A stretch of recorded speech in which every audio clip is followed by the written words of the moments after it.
Hello everyone, and welcome back to Dragon Age the Veilguard. This is episode 16. Last time we went to the Hossberg wetlands finally for some more Grey Warden activities, and the side quests there were really good too. Taking on some champions and also another one of the Formless One's demons. We can now confront the primary demon back in the necropolis. So we're jumping into the crossroads. We're also going to be able to put the champion essences, the essences in the crossroads too, with the Gate of Parched Hopes and Pale Reflections. So we'll do that too. In fact, I might actually track that first. Let's head into the crossroads. We will take Emmerich with us, and Emmerich's going to stay with us for this, and also the necropolis, of course. And we're also gonna bring Davrin. So we'll just do this same too. I like this pairing. So we'll just keep on bringing them along. We're not alone.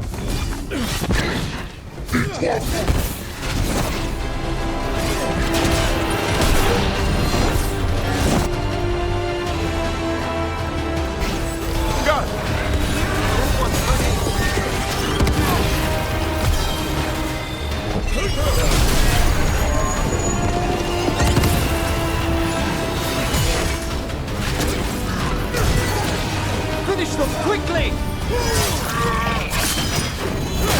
And attack from afar!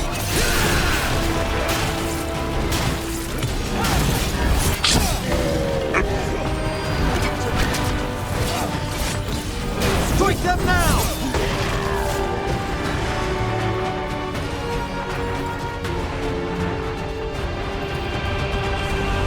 How are you faring with the son, Davrin?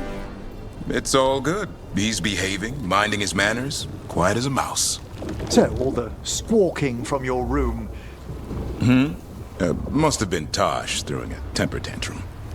I distinctly heard a griffin shriek. Okay, yeah. Sometimes he acts out. You must instill some discipline. Manfred needed to be taught boundaries as well. Uh-huh. Except Hassan's a griffin. And clever. That will only increase. Believe me. I like that. It's like, yeah, but come on, Hassan, he's a griffin, not a skeleton. He's like, doesn't matter.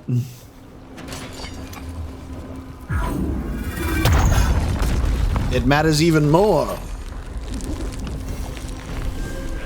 Intrusion. What's wrong? Is it the undead we've been fighting? Corruption seeps in, Dweller. It overflows here. Staunch it. The Caretaker's workshop can be upgraded. Notes from a lost traveler. Leaving this to mark my way. Blasted place keeps circling me around. Boat I was in washed up here. Now I keep finding it again. I guess the Wolf's Guardians deem my presence forbidden. But Zebenkek got back. Gaxkang got back. Formless... Who even knows? I won't be beaten by some Fade Forest. I will get back. I choose this. That's what I am. Im.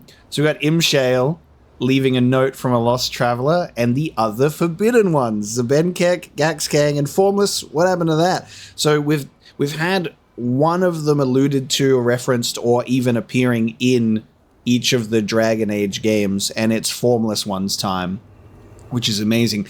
Gaxkang was Origins. I genuinely can't even remember. I think that Dragon Age 2, if I'm remembering correctly, I think it was the Dragon Age 2 questline where we got the pieces and put the demon together again. I think that was a forbidden one, and I guess that was Zebenkek because Imshale had an appearance in Inquisition, and then Formless One in this one. I think I'm remembering that correctly. I might be wrong, because when you look back on the Dragon Age trilogy, there's a lot of elements to it that blend together. But yeah. Awesome. So, a note from a lost traveler You don't get the full name, but you do obviously get the other forbidden ones mentioned. So clearly, there's only one left. That's very fun.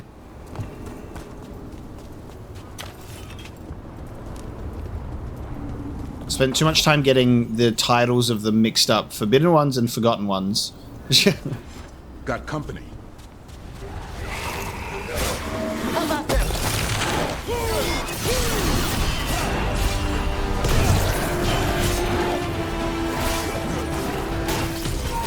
Finish them off!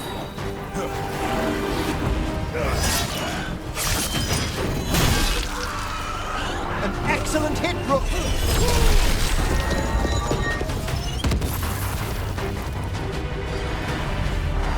Another of those blighted fates. Hopefully we can close it, just like before. Whoa. Corruption. Undead. I'd say we found out who's responsible. So we did Felisan's betrayal last time. Look at the dude in the chair. Whoa. What am I looking at here? Let me zoom in all the way where his textures aren't even fully rendered properly because he's at a distance. Hello there, who are you? Slaughter of the Pillars. Oh god, okay. Let's open with this.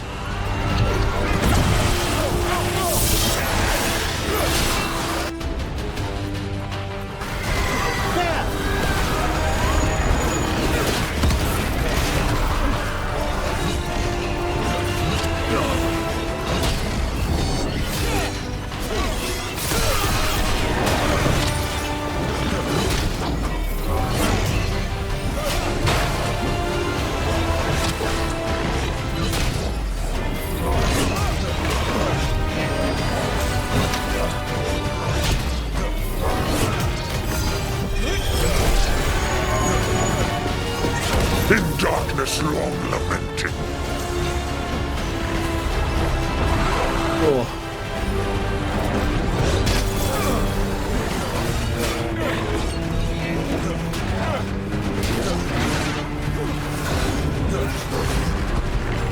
I'm ready to go again. There we go!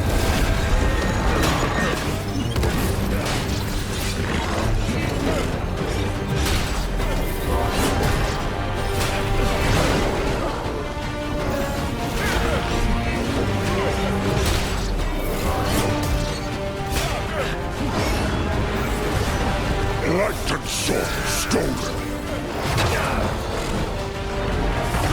Taking fire!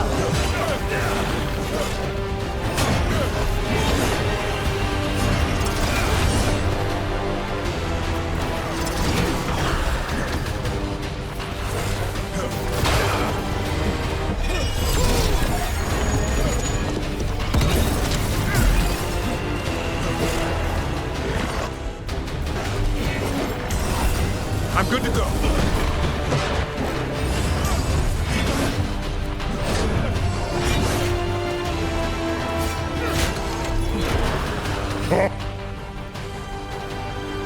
Our children orphaned.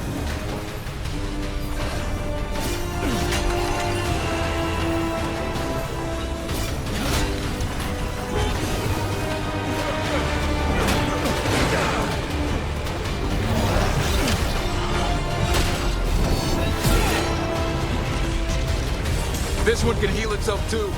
That means it's weakening the Fate. Stay on it!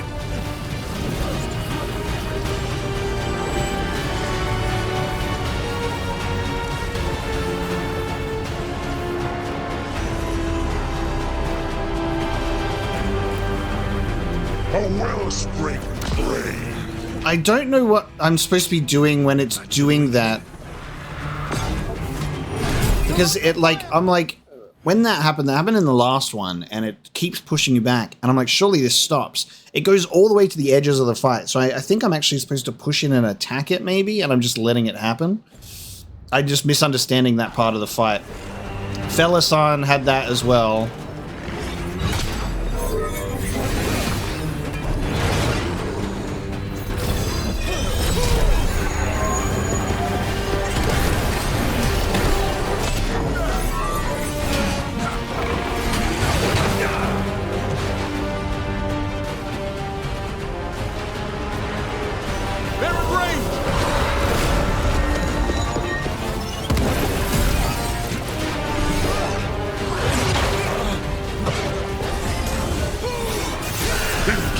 darkness long lamented.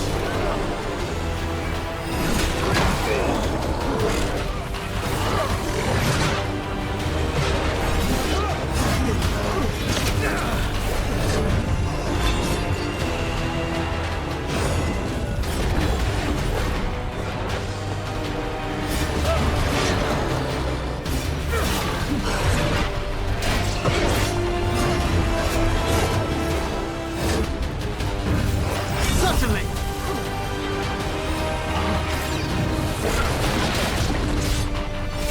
Must move.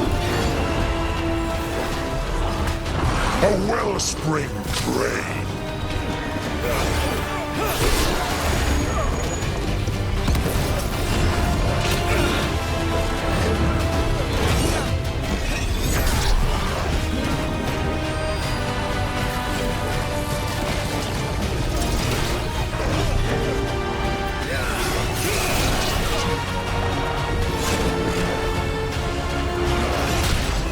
I'm up and ready. But this dude's just annoying because he just blocks every second attack.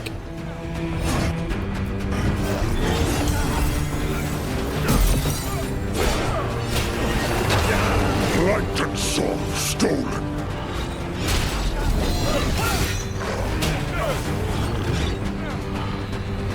It's just a slow fight because of it.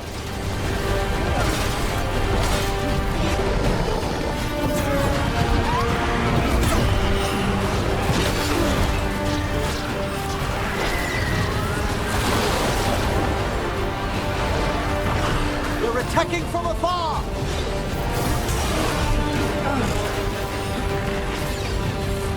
Ready again. Done.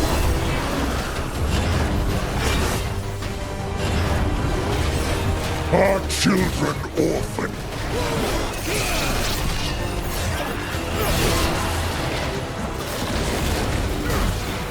Trouble! Go! Go!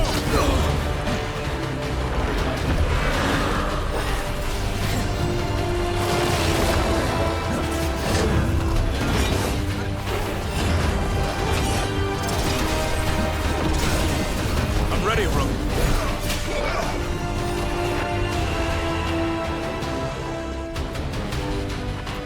This dude can't be staggered as well. I think that's another thing that's getting in the way of like slowing this fight down. It's just a slow fight. Appreciate it, everyone. No stagger at all. Okay, so he's gonna heal.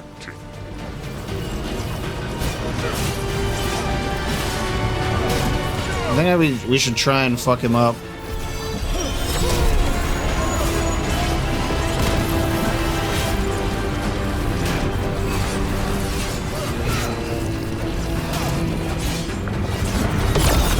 Oh, I was so close to taking out the barrier. Front clear. Yeah, I think that's what I should have done. Right. Well, I can't. Okay. I'm ready. Tell me what you need. A wellspring drain.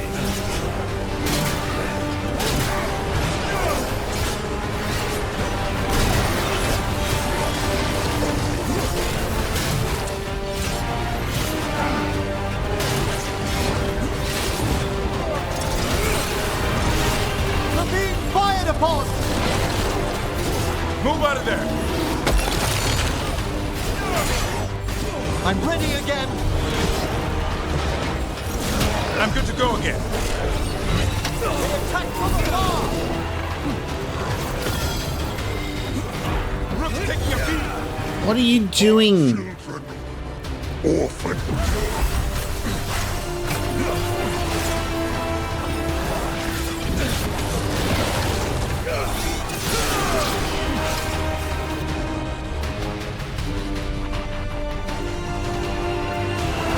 Right.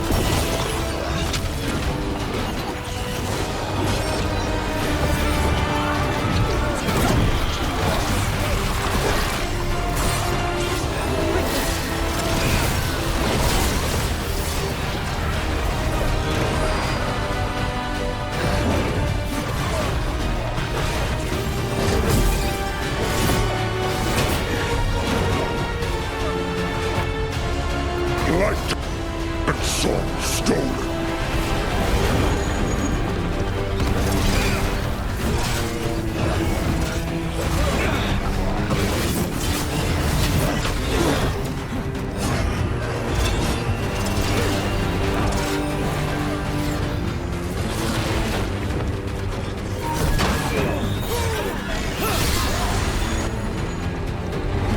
God damn.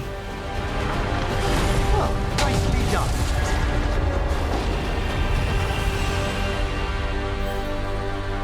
Fade's hair and the Revenant are both gone. And the Revenant left its essence behind like before. These Revenants aren't just undead, there's something more. The caretaker said something about regrets. Solus. He left so many of his memories in the crossroads.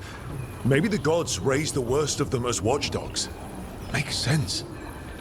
What's harder to face than your most painful memories?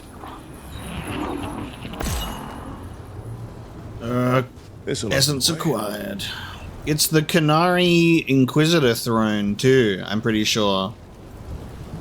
At least the statues in the back. That's pretty sick. Yes, that fight was just slow. Because there was no stagger.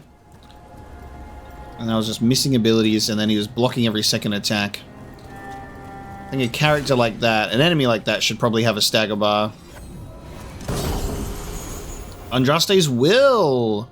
Unique little ring. Andraste was tied to a stake and burned, while her earthly husband turned his armies aside and did nothing, for his heart had been devoured. Burning duration and burning stacks, and all afflictions are burning instead. The Burning Ring. Very nice. So that is a Revenant Essence acquired. And now, if we head on over to this side, we have our next one to take out, and then we can go back to that Revenant Gate.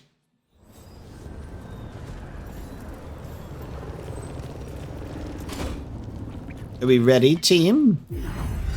Let's see what boss we're facing today. Dweller, corruption seeps in. Another Revenant. The ever nearest gnaw the roots. Their teeth, his regrets. God damn. Destroy what rises. The Dreadwolf rises. These boss rooms are real fun looking. Like, look at this.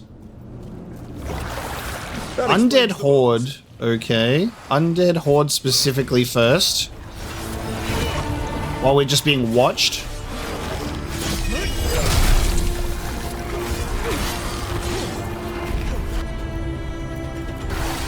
I'm there.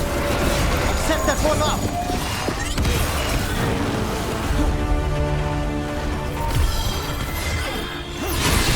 Now this is why I love doing that weakened one.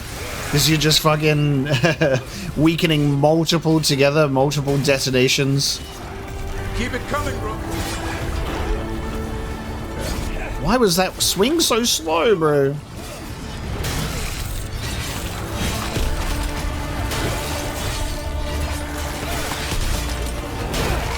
The Revenant's awake. This one's even stronger. He's awake. Fall of the Protector. Okay. There's a stagger bar and there's no annoying shield. I like it.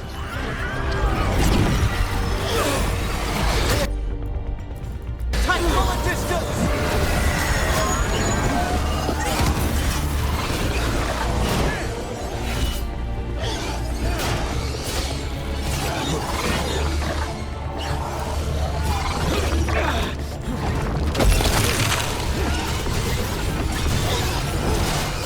Unjust end.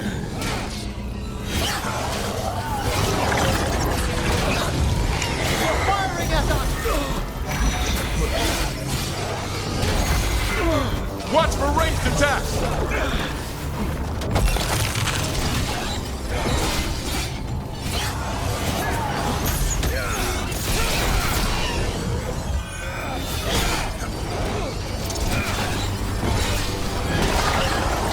Coming in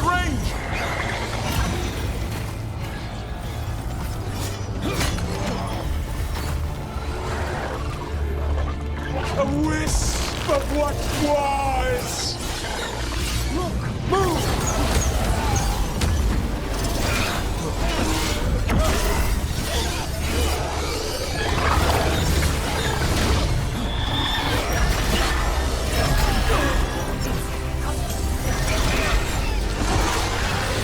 Interesting. Davrin, oh, Jesus. Davrin's auto-taunting without it even taking away from his ability.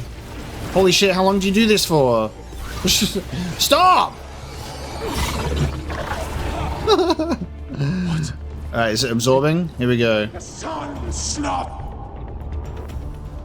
out.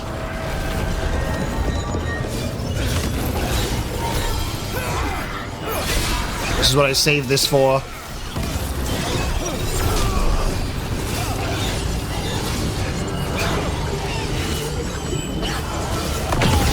Nice. Alright, so it does cancel the explosion. There we go. We understand the move now. You gotta interrupt that explosion.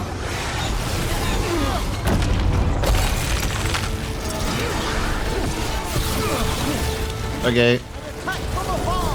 Okay, I'm just gonna stand here and just take this blow. Vengeance unavenged. I can't believe that it spawned another one of these guys. Okay. Good to go again. Oh no.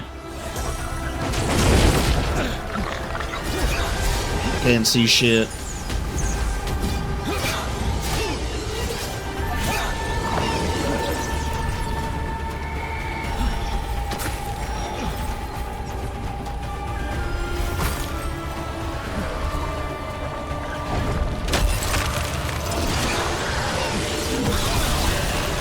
An unjust end.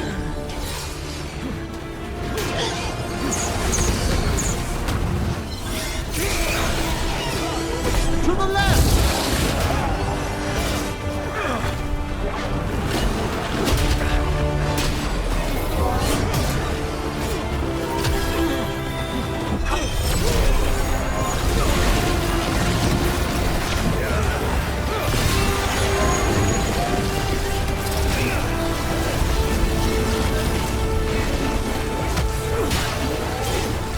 Ready and waiting! I can't believe that they spawned 3 of these dudes. As you say, the wisp of what was.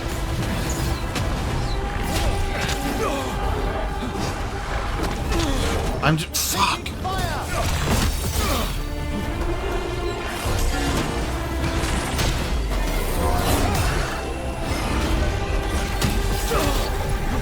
As soon as I'm expecting a blockable attack, it's an unblockable, and then when it's blockable, I'm missing them.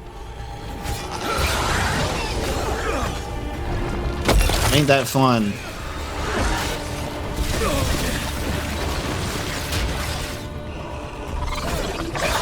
The sun snuffed out.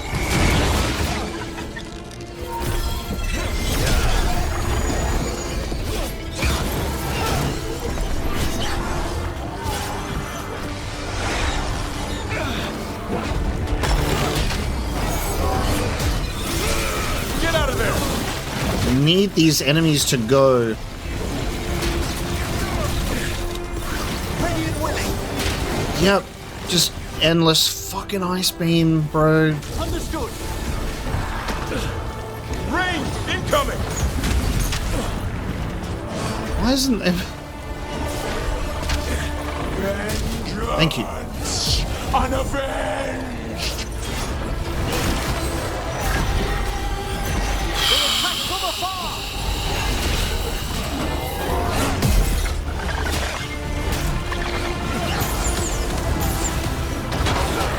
There is rain.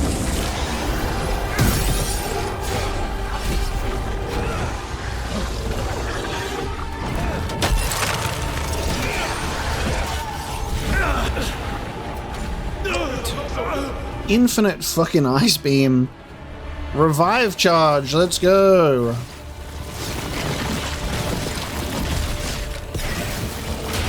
The sun snuffed out.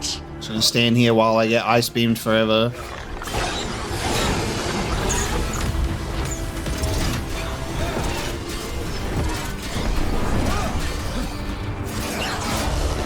Alright. I need you guys to go away, please. Alright. Good job, Delrin. Whatever gets it done. Alright, finally. This is just an annoying group of attacks all in one. A wisp of what was.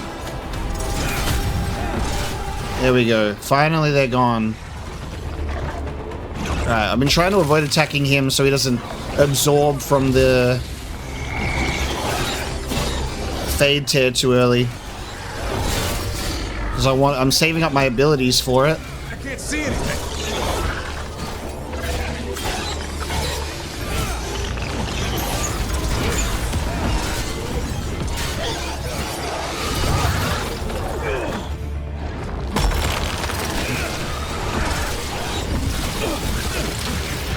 God. Vengeance unavenged. Okay, I can be seen. Is he gonna heal from the Fade Tear?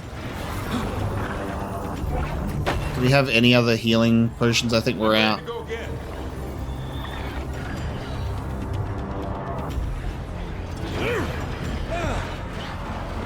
I'm trying to hold on to all my abilities because I feel like he's going to heal at any time back on the Fade Tear.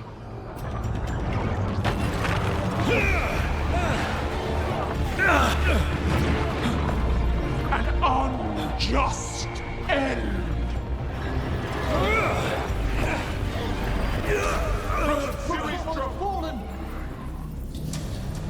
I should have healed.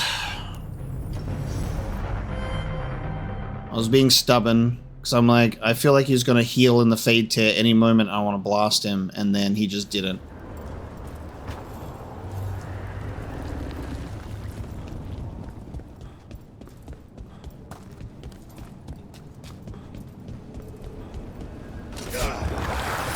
That explains the bones.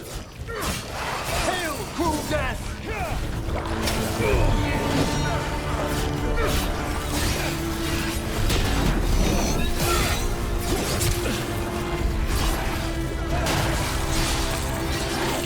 Look to the left!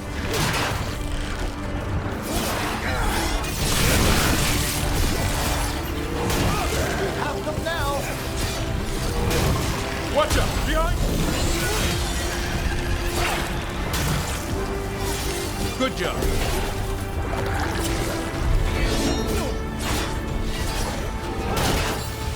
Watch out! On your left!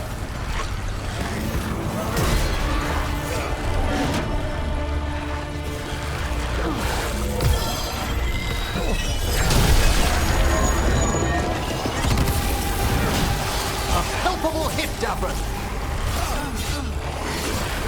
The Revenant's awake. This one's even stronger.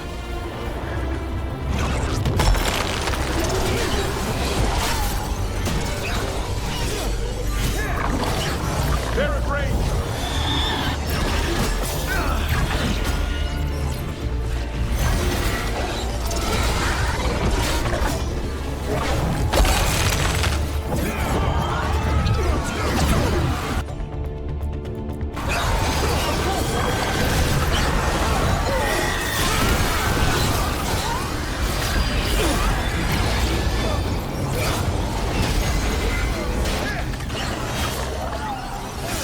An unjust end.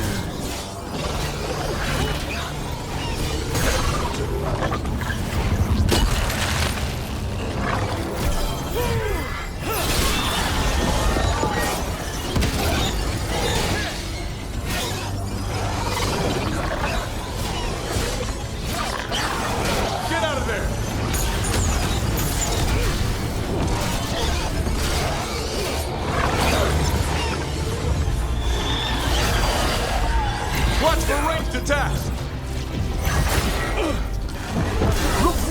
distance!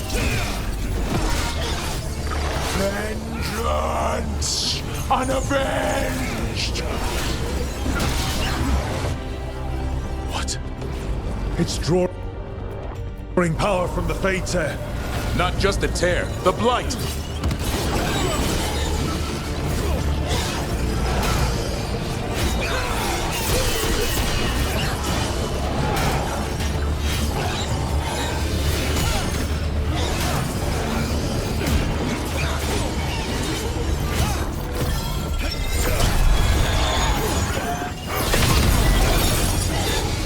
Nice, cancelled.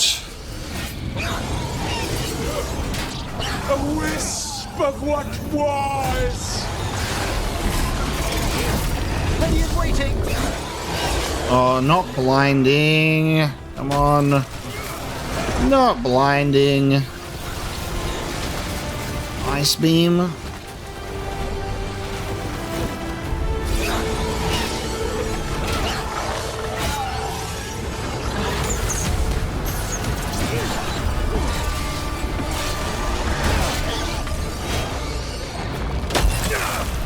Okay. You're taking fire!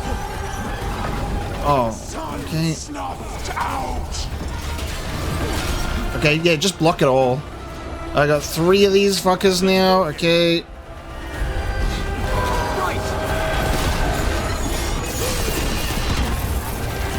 Trouble over on your left!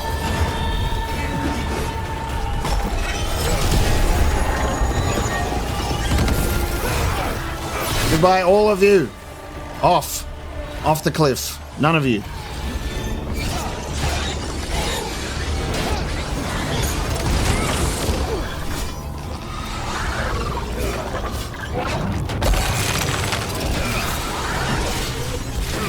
An unjust end! Ready again!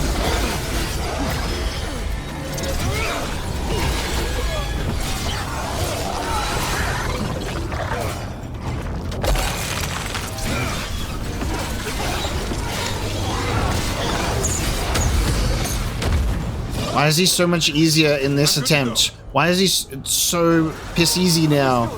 He just died. What the fuck? So, what? It's gone. And the Fade Tear too. That'll slow down the gods' plans, at least on this island. Another Fade Tear closed, another Revenant destroyed, another essence gained.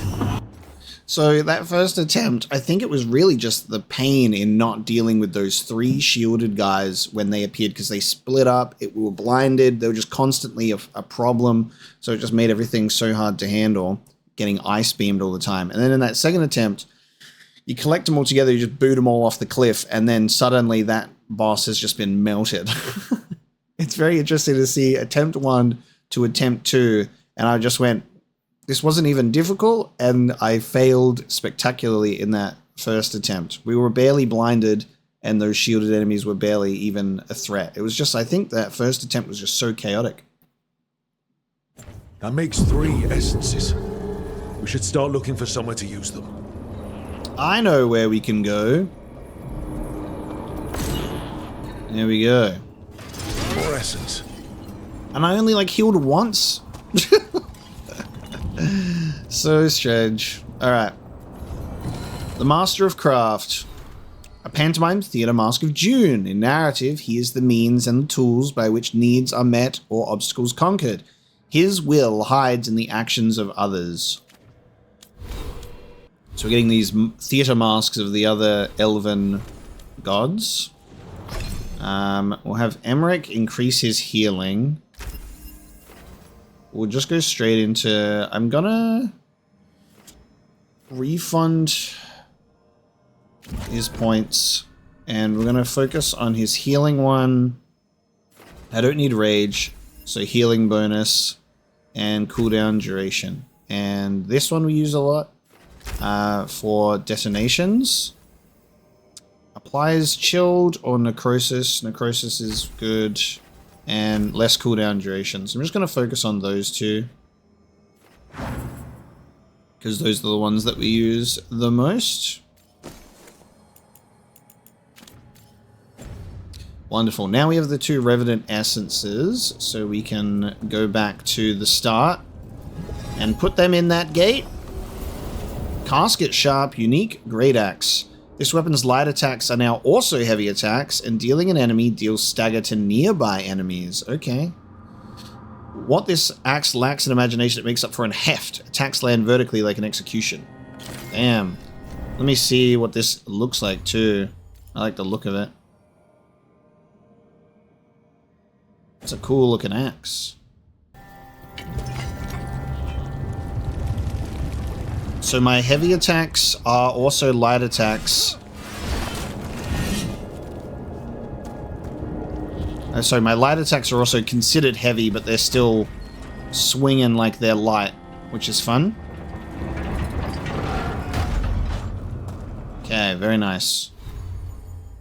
Now that that is done, we'll take ourselves back to the main part of the crossroads, our little hub at the start. Open up this gate. Are we going to fight an even bigger, worse boss that can do everything that all the previous ones can? Or is it going to be the reward? Who knows?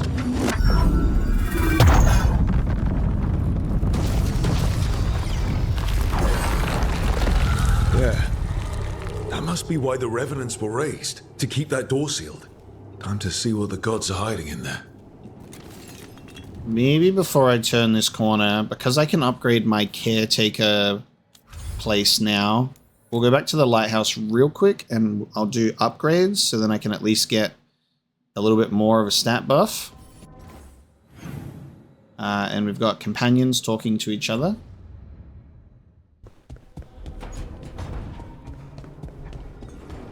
Okay. Well, the objective is giving it away. So it's a blighted dragon. I wish that it wouldn't say that. So face the source of corruption. Defeat the blighted dragon. So that's what it's going to be. We're getting into a dragon fight. The team has cleared the way that was blocking a large doorway. They can discover what lurks beyond. And yes, I like that they give you a sense of mystery of what could it possibly be until it gets to the point where it's about to reveal it and says, it's a blighted dragon. Everything is so elusive except when we get to that point. Dragon Age Inquisition Black Emporium moment. Rook. What? I walk in for a conversation between you two and I just have Lucanus saying, Rook? What the hell? You guys were supposed to be having a conversation. Surely y'all ain't out of banter. I don't think I've seen Lucanus and Tosh really speak much either. Rook. What? This is the Rook part of the lighthouse hangout, is it? This is where everyone just says Rook? And I say, Shepherd. Someone's pensive. What? No. Well, the alluvian on our side made a little rattle last time I went through. Thinking about the best way to fix it. Don't let me stop you. Okay. They had something to talk about. I was worried we were just going to get nothing but Rook. Do you hail from Ferelden, Harding? Born and raised near Redcliffe. Just a regular place. Nothing fancy, like where you're from. Ferelden's a storied kingdom. Its heroes have shaped the path of our age. That's the nicest thing anyone up here has said about Ferelden. Most people talk about how Ferelden's just dogs and mud. Terrible. You mustn't pay them any mind. Yeah, let's get a Mabari hound up here. That'll be fun. Alright, had a couple of conversations with the companions. It's better than nothing. Now, we're going to go defeat a blighted dragon. I think we should bring Tash for that. Shit. You shouldn't have to deal with all this, Rook. The sooner I can get out of here, the better. Alright, old man. Apply those healing bombs ASAP. I reckon we'll bring Tosh and also Davrin, because our Dragon Hunter and our Greywater will be pretty good for that. Sorry, Emmerich. Now, Davrin doesn't have any healing. And Tosh... Hang on. If I press one wrong button, you gotta do it all over again. Let me inspect Tosh, please. There you go. Tosh also doesn't have healing, so it's gonna be like that. It's just gonna be like that. We have Overwhelm, we have a Detonation. We need a... I have the Primer. I'll do Invulnerable because that will be a support one for us. So we can have Invulnerable. And let me... refund these.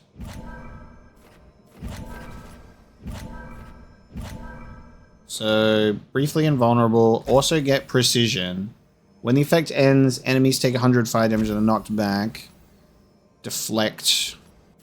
Immovable. And cooldown duration. Let's do cooldown duration. You're also healed. So there is a healing one in here.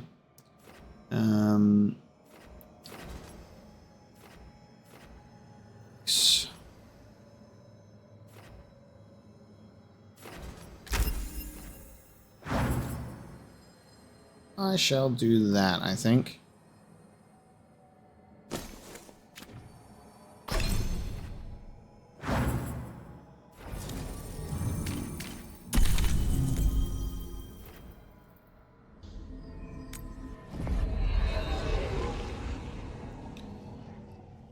Yes, this is one advantage of the game's quest telling us ahead of time.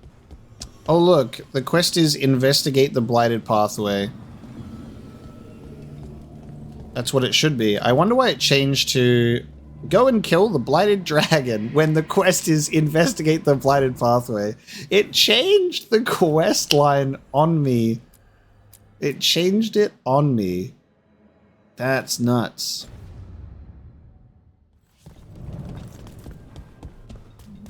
All right.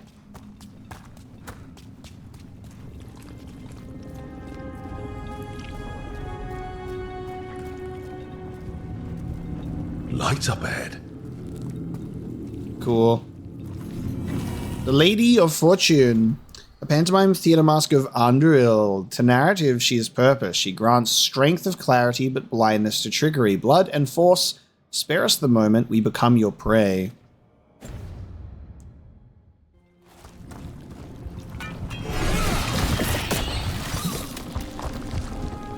This place is almost as blighted as the Deep Roads.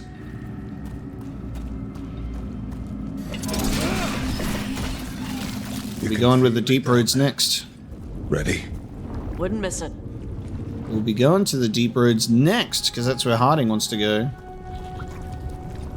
Whoa, okay. Weapons ready. Whoa, okay. Well, if it didn't look like a dragon boss arena before, it does now. It's a big wide open space.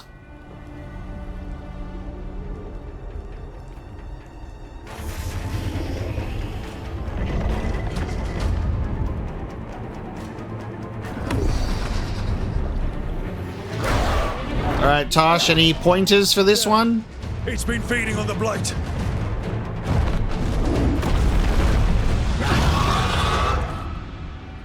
Revenant dragon. Eats us alive.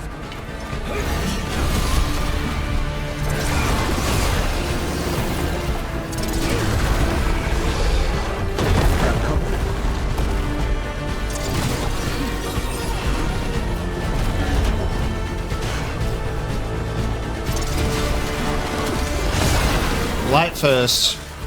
Watch for ranged attacks. What just happened? I fly one last time. Oh, what the fuck? It's a dragon like in the Elven story. Oh, wait a minute. What the fuck? Dude, I just thought I got one shot and died. I just went, oh, I just got hit and I'm killed. Bro. Mythal will help us, Dragon v Dragon. Oh, that's fucking nuts. Whoa. All right. Oh, I got eaten. All right, focus up.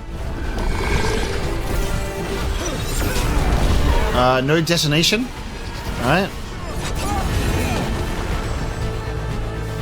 I am not what I once was, but this place is mine, and I protect the worthy. Oh, I just took all of the armor down and just staggered it. Oh, it's so far away, dude. Oh, this is... Well, this... Bro, I'm so far away. Thanks, Mythal. I'm a bit far away, though. Alright, dragon fight.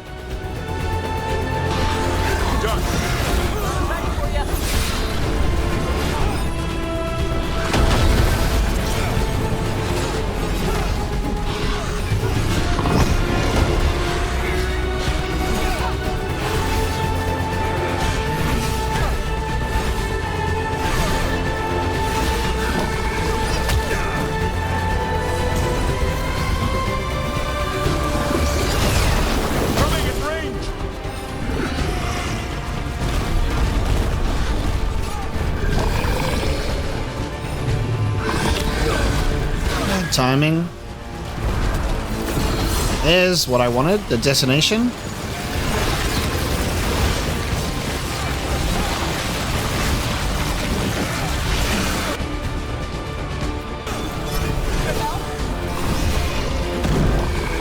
Did you get like a second and a half of invulnerable?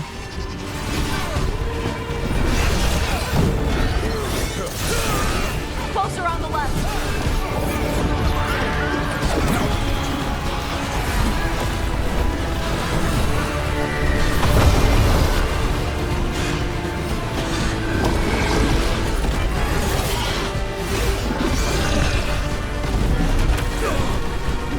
Does the slow motion dodge still get hit?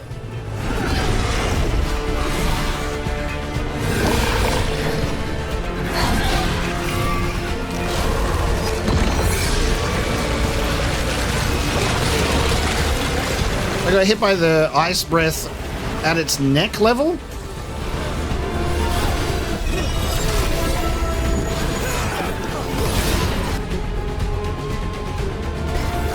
As you say. Loosen the lid for you.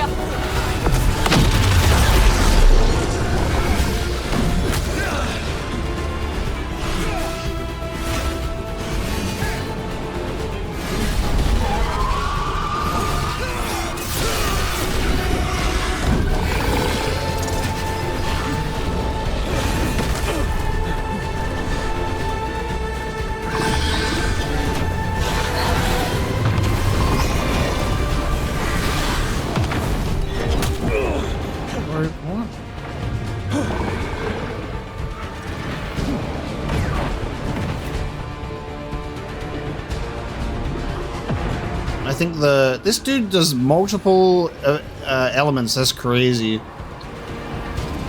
I do wish that the game would not blind me so often. I'll say that.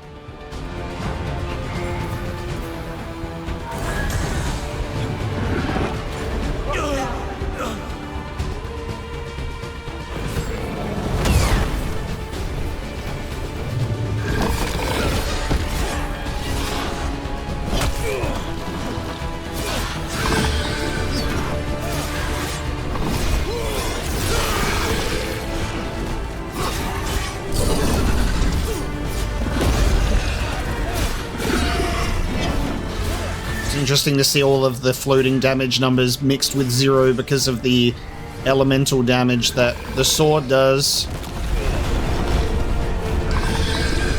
I think you just get blinded for too long. Like, it's too long. You get separated from all of your companions for too long.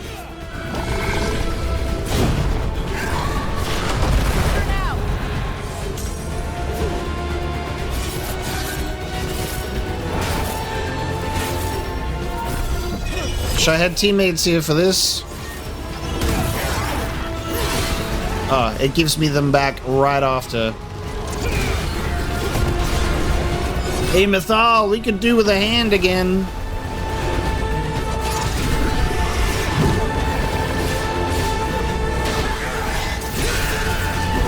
They've got us at range.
Get in there!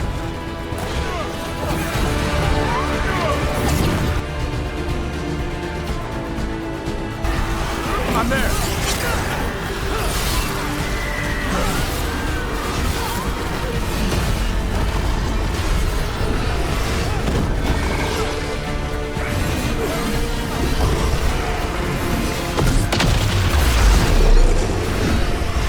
Alright, time to be separated from my party members for like 7 years.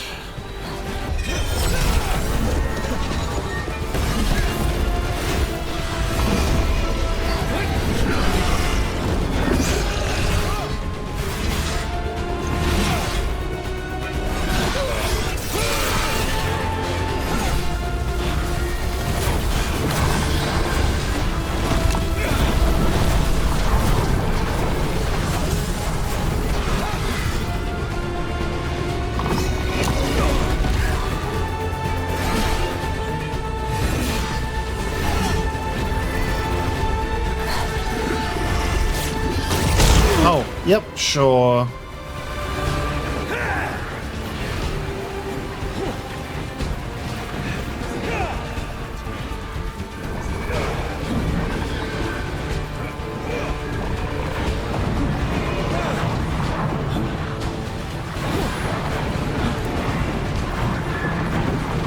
Yeah, right.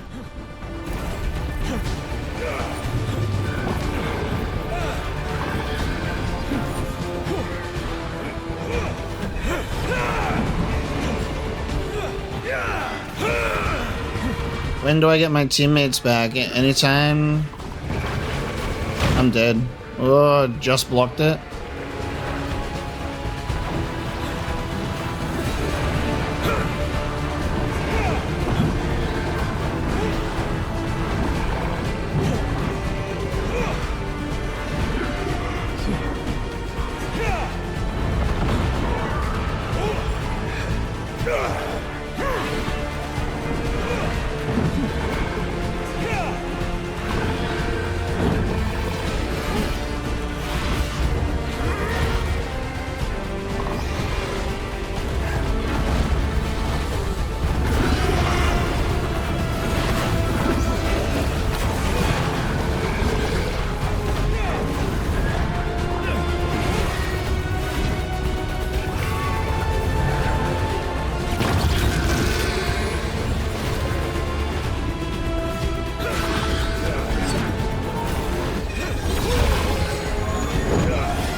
How is it not a bug or something that I'm blinded for that long?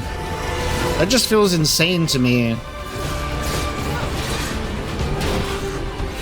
You've got trouble on your left.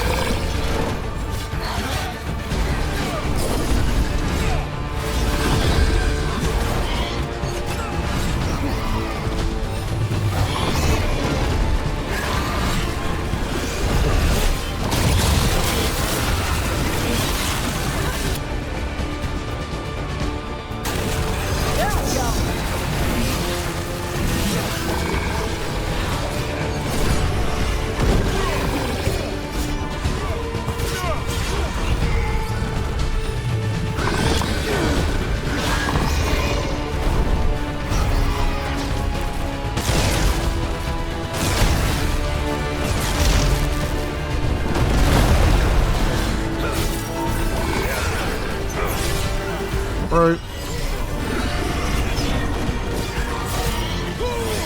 Both those attacks missed? That's fucking nuts. That's crazy.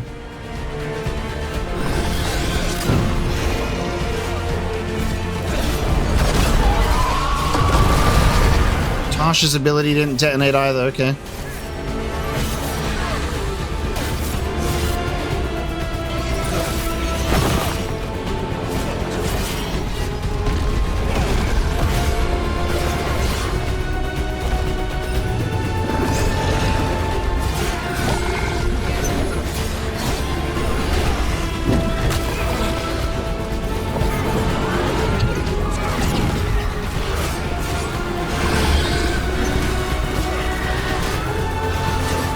Good to go. Yeah.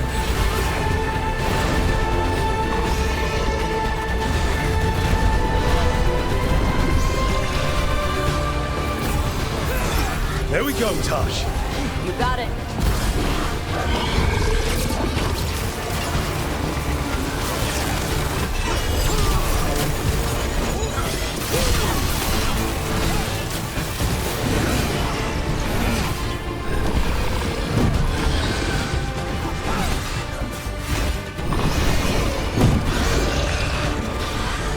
Careful, on your left. Ready. Whenever you're ready.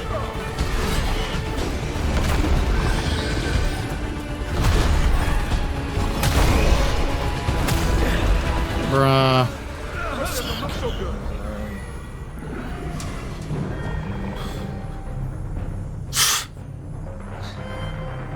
I don't know what the fuck it is about the blinded element of the boss fights, but it's easily the worst part of it because it just removes your companions and it's like that whole synergy that they want you to build for just is disappeared for like what feels like an eternity. Just straight up, it just feels like an eternity. But there you go. I mean, we're going up against the level 50 dragon, so I obviously expect it to be tough, and it's fun to like go up against something like that. Like we beat Mythal, we beat that other boss at high levels, and we're at level 30. So obviously we know what we're going into. However, it's just bullshit. Like the blinded element doesn't last longer based on how low my level is. It just feels kind of ridiculous. Regardless, I'm going to beat this thing. So we're going to go back in and do that again. All right, this time we go again with our beloved duo, Emmerich and Davrin. Emmerich will provide some much needed healing. And we won't squander the opportunity that Mythal gives us by burning away that armor and making it vulnerable, because we had to run all the way across the arena. Now, I've done some investigative work into this whole extended blindness thing, and while I said before, I'm like, surely it's not because it's more difficult, but in a way it kind of inadvertently is, because the higher health they have, the longer that blindness is going to take. So apparently the blindness will wear off once you hit a certain point in its health bar. That is the issue. So if it is higher level, it's going to take you longer to get to that point. So it is a little bit based on that difficulty gap, or that level gap, I should say, of level 30 to a level 50 dragon. So I just have to grin and bear that if I wish to win the fight. Alright, there's a health potion right at the back, too. I'm going to hang out near where the dragon should land so we can bust out the ultimate and the detonations. There. I love that I'm not even skipping the whole cutscene. I'm just constantly only skipping pieces of it. Alright, here we go. So it'll switch elements from ice to fire to electricity. That's fun.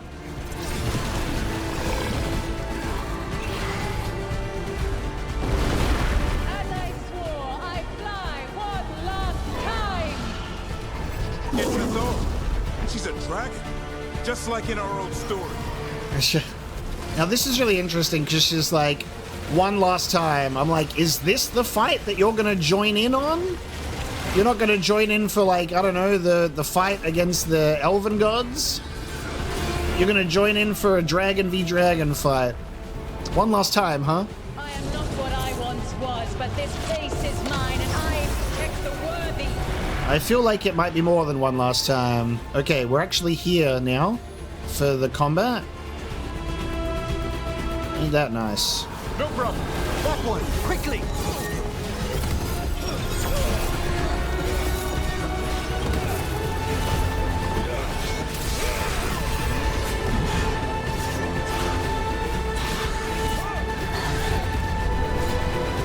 Move out of there. Locked in on the dragon this time.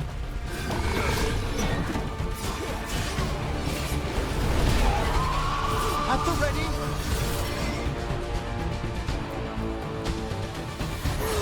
Thank you, Emma. That one's all set. Nice, that just made contact.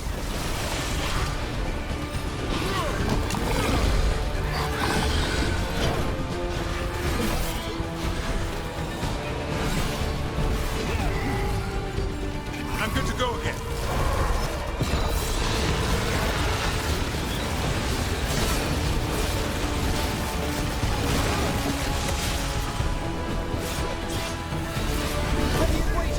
Alright, switching to fire mode. So I now see what's happening in this fight. So when the dragon switches elements, it initiates blindness. And then I have to get the dragon to a certain point in its health to get my companions back into the fight.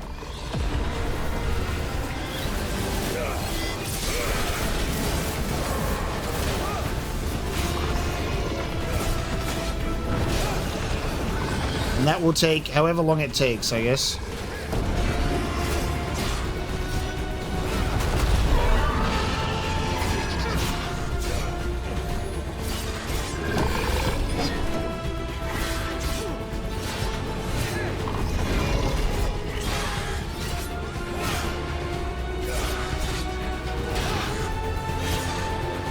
Building up that stagger. Unfortunately, the stagger isn't a trigger for freeing up the... Fuck. Come on. The stagger isn't a trigger for freeing up the situation. Freeing up the health. Blindness. I can't even speak properly.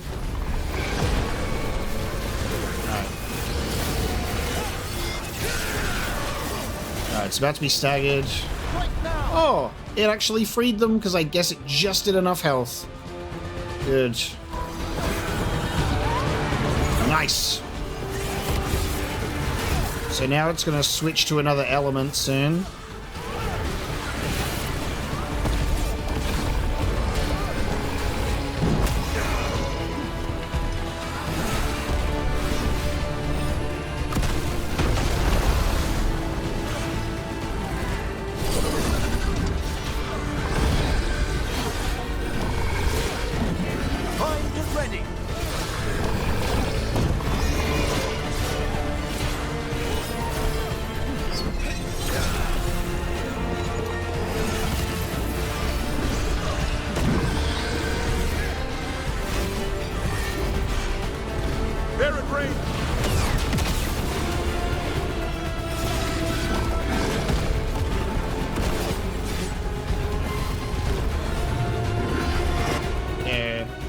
Let's detonate them before they disappear.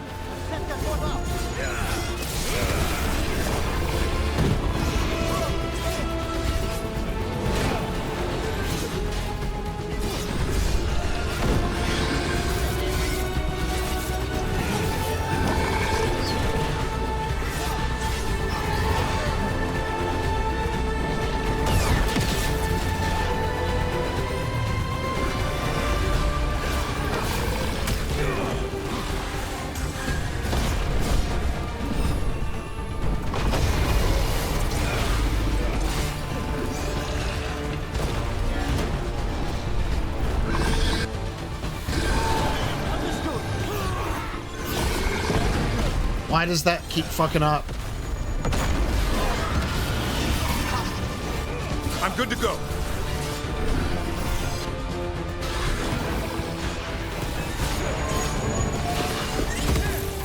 Alright, there we go. Element switch, so it'll blind now.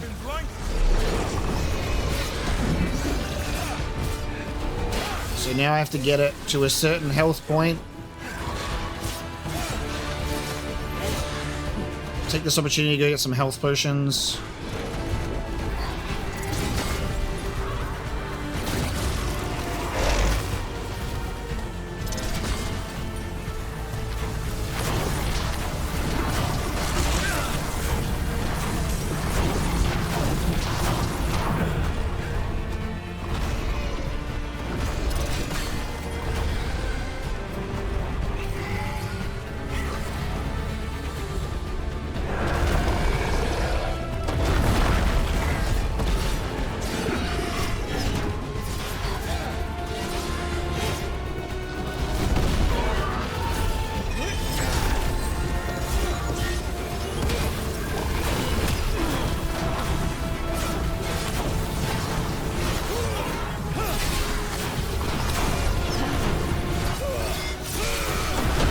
Staggered. Didn't do enough damage to free it. Free my allies, but that's alright. I'll just do this on my own.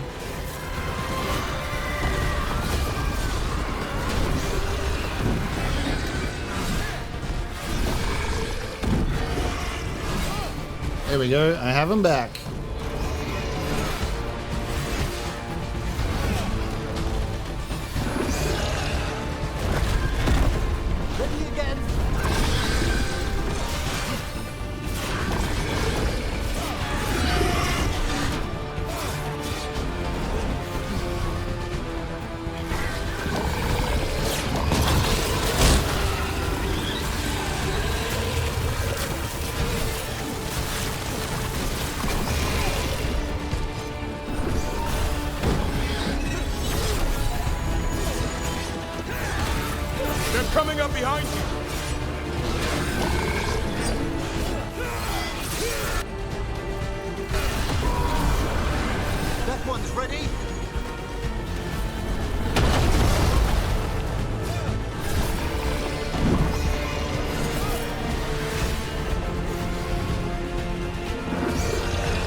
already killed it, but fucking take this tornado as well.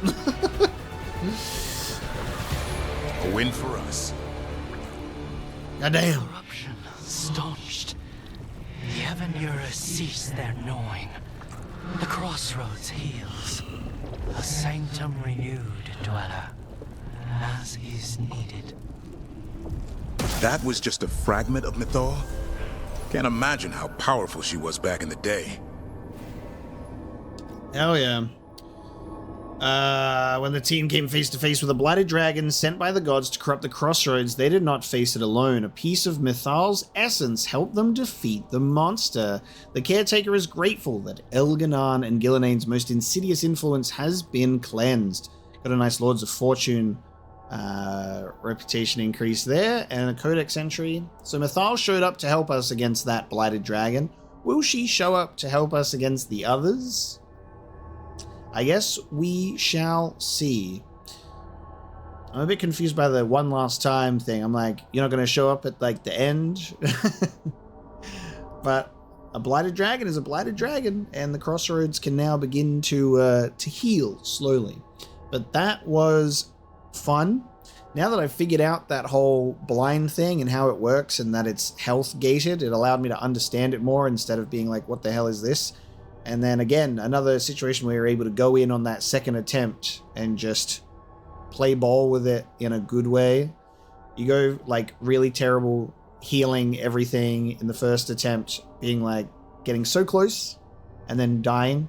And then the second one, I'm like, I still have all my potions by the end of it, you know? Wild. Level 31, baby. I love the challenge of the level 30 going up against the level 50 dragon and beating it. So there's some understandable frustrations when you're in the thick of it and you're caught up in it and you're like, ah, fuck, this isn't working. Like, what are you doing? And then it's great once you get to actually reach the end of that. It was really fun. So killing an enemy spawns a necrotic projectile, and shield toss now applies an affliction based on the shield's damage type. That's nice. Going this way is level 40, so we won't be there for a while. I'll leave that for now. There's more abilities that we could get here, which is cool. Necrotic Field. The Whirlwind. That one is crazy. The Cleaving Strike. So these physical ones are pretty cool. The Grappling Spear. We'll do Flames of Victory upgrade. Codex in the Grey Wardens. Let's have a look. What got put in here? Tarsh Talks, Dragon Crossroads Revenant. Cool. Appearance. There wasn't enough of the original dragon for me to be sure of the breed. The lack of horns makes it more likely to be a cold breather. That wasn't her natural color. I've never heard of a dragon with iridescent green hide. The Rialto green tide has green bits, so do a few others. She was much more blighted than the blighted ones we fought in Hossberg. The glowing warts were blight. They probably drove the changes, like that's how Gilneain made the changes to the dragon. Diet. The blight? I don't know, ask Davrin. Behavior. The most messed up part of the dragon was how Gilneain's changes actually worked. She looked weird, but she was healthier than the dragons at Hossberg. I bet that those warts would have receded given time. Gilneain wasn't killing the dragon, she was changing her. And the dragon could breathe fire and cold and lightning. I've never seen a dragon that could do that. Not going to volunteer to get changed by Gilneain, but breathing cold and lightning on top of fire would be pretty great. Did we find any blighted dragons in Hossberg yet?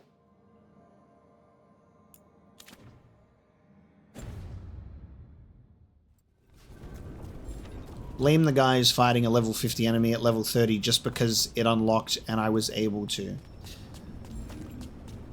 If I'm going to have an enemy available to me and it's a challenging one, my Dark Souls brain is going to kick in and I'm going to fight it. And I'm going to kill it, damn it. All right. We're now going to help Harding contact Kal-Sharok. So that's going to be a fun one to do, as well as returning to the sealed door in the necropolis. So those are our objectives for now. So we're going to go back to, excuse me, we're going to go back to the Necropolis Halls. And Emmerich's already with us. And we've got a demon to deal with, which means, again, Davrin. Pretty useful. These are definitely my favorite two companions to use. I just think having a Grey Warden with you is appropriate, given the nature of the story, and Emmerich's my favorite. But I do like the others, of course. Don't get it twisted. Love the others too. A geometric artifact. This artifact was carved specifically to appeal to the kind of spirit that prefers possessing inanimate objects instead of the living.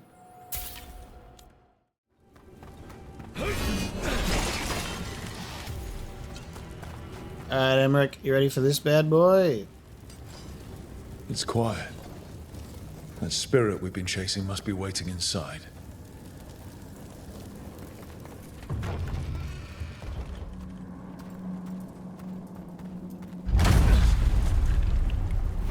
You ignored each warning, scoffed at every doubt. With every death, I tasted freedom. For without the door seals, I can take on a worthy form at last. Witness the greatest treasure of the dead.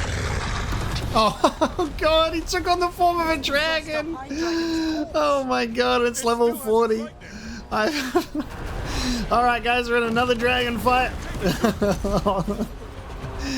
Hey, you finish one dragon, you fight another one. Okay. Let's fight another one.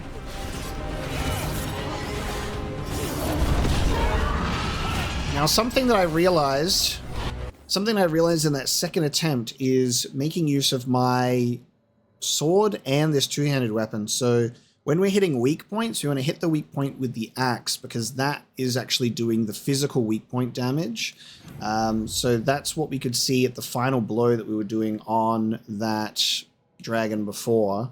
All of the purple numbers, which was good. This one still is doing damage and builds up stagger. You can see the damage numbers, but this one isn't good for weak points because it doesn't do any physical damage. So when I was smacking those weak points up until the final one, I was only doing that standard elemental damage. So now I can see that I need to smack it with this one during the glowing weak legs and when it's staggered. But this is good to do normally because it does a decent amount of elemental damage.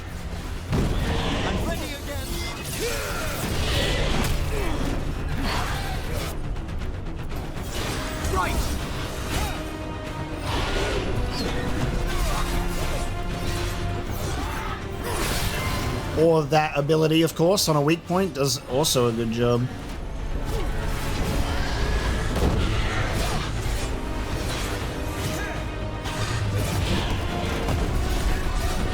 Well, coming fresh off a dragon fight to another dragon fight. I actually really like the dragon fights in this game.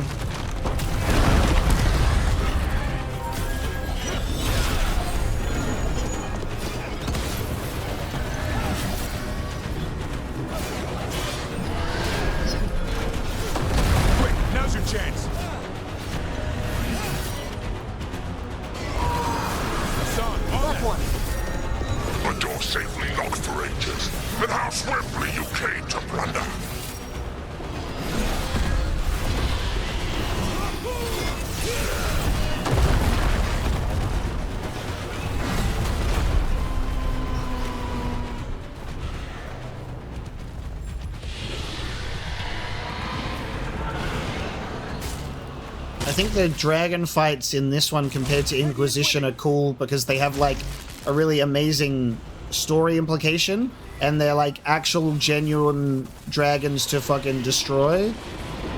Well, we're not clear. We're being nuked.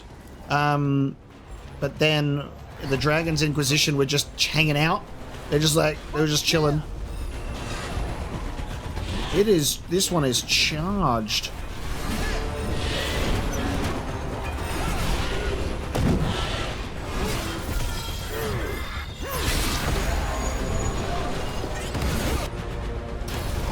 Oh, we've got... Okay.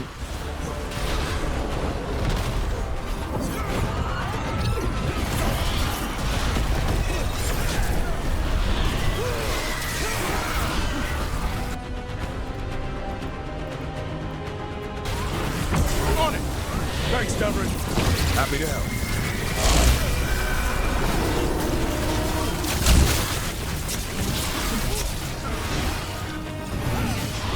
Way to get it done.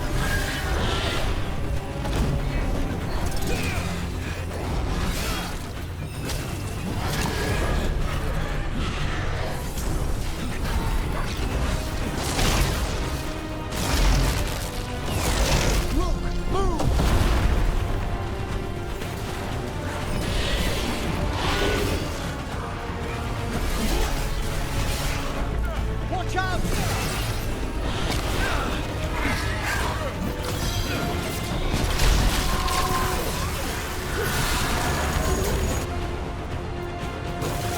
Done.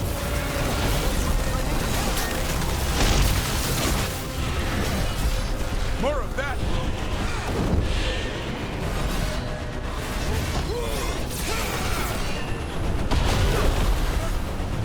Travel over on your right.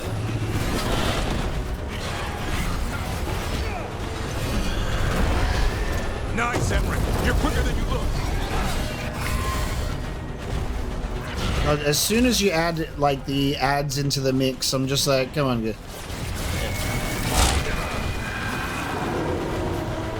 That's a material, that's not health.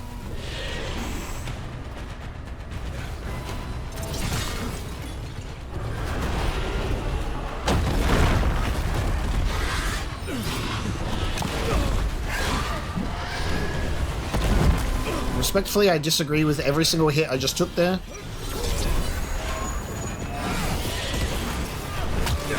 That one's fine. Certainly. I've set that one up.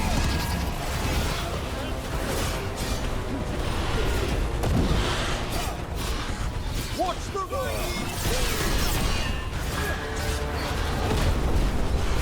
Gotta move.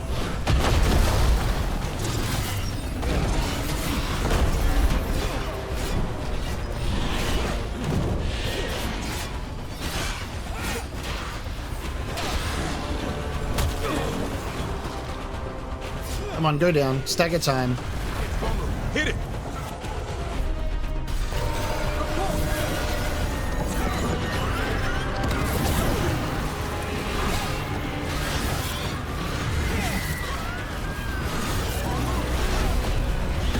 Once I leave this place, I will let all the unworthy kingdoms that tried to chain me. You bastard.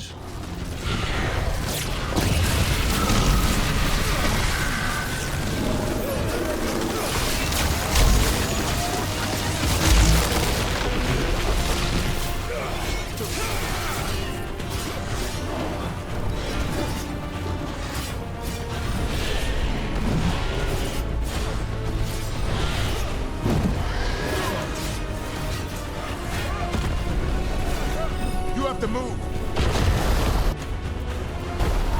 There!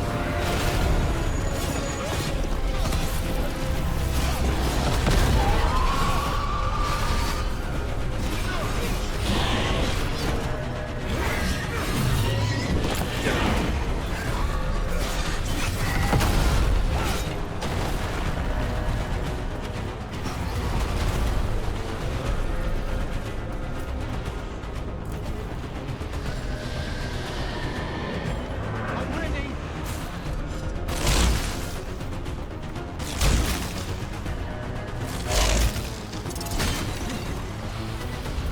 Bloody dragon's horde over here. Not a lot of healing pots for us. Just that one? One healing pot, one ultimate pot. Yep. That was not meant to... Yep, there we go.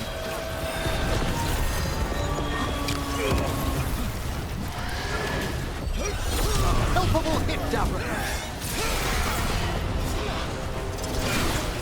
Run!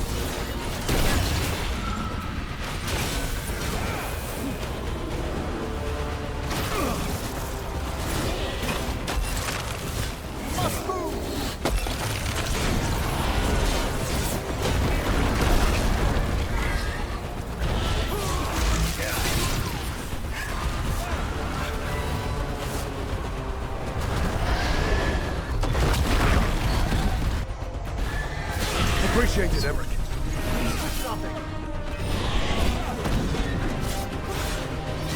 Almost staggered again. Ready again. Yeah.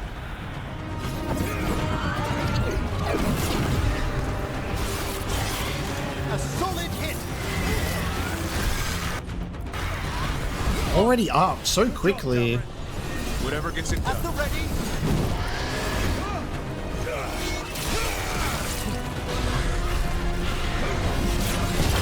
Make it hurt.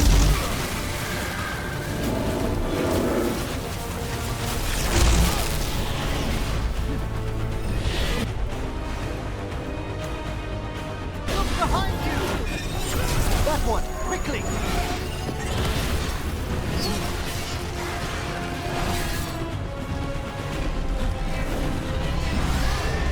Out behind you!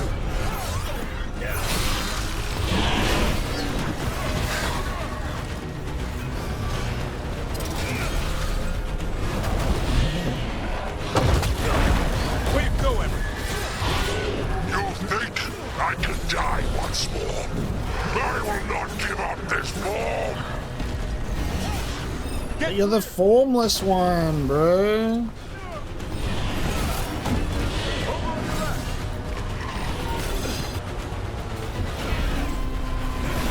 To your left!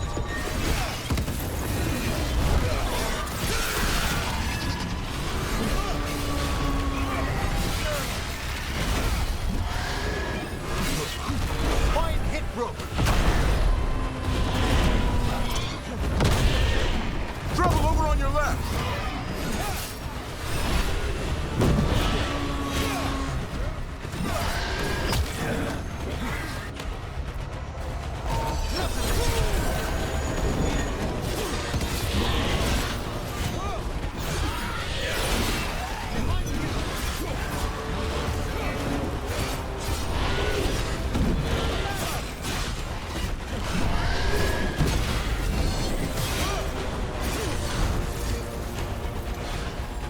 I'm ready. Tell me what you need.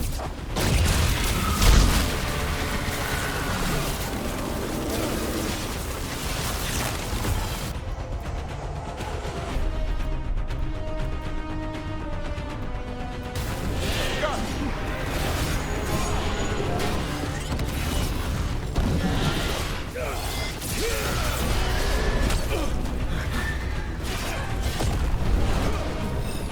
Move!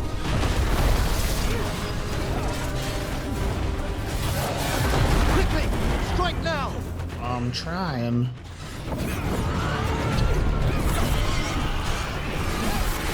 Way to go, bro. Nice. 1,000 years until I can return! No! That's right. 1,000 years banished. Nice. Mornwatch and Lords of Fortune strength even more. Just a couple of high dragons back to back. The team unsealed a forgotten chamber of the necropolis to destroy an evil spirit, only to discover the demon within had possessed a high dragon's corpse. It was a fierce fight to put the undead monstrosity to rest, but the demon was banished to the Fade for ages to come. There. Literal ages. At least 10 ages. That's one for the books. 1,000-year banishment to the Fade. The Watchers will make note of the date. Yeah, but what happens if, the veil comes down? And then there's no Fade separation thing? I guess we'll find out. Long crumbled note. I'm sick of these rumors of malign spirits. The dragons slain by Lady Tanhusen will be taken to the taxidermy theater in the Shrouded Halls. What entity has the skill to crack our wards? Never mind to possess a high dragon's corpse. Besides, if we don't begin now, the job will take twice as long. Let's hope the good lady bled her catch. It was a taxidermied high dragon. That was the Mornwatcher's fault there. Oh, yes, Pillar of the Departed heavy armor. I think this is the heavy armor too. This armor has very high defense but no ability damage, and gain deflect and resist it when you reach low health. Take a stone form to shelter against magic. A lot of defense. I think we could lose the ability damage, but we lose a bit of an increase to necrotic. Let's take a look at it. Yeah, that is the Mornwatcher set. I hate the sandals. Not a fan of the sandals. I will be keeping on this set. Unfortunate. Yeah, we're doing a lot of good. This is necrotic resistance. Let me chuck this on. We'll chuck it on. We'll enjoy it. And we'll see what else we pick up as loot in this place. A lot of chests, a lot of rooms just opened. Yeah, oh, another one of these.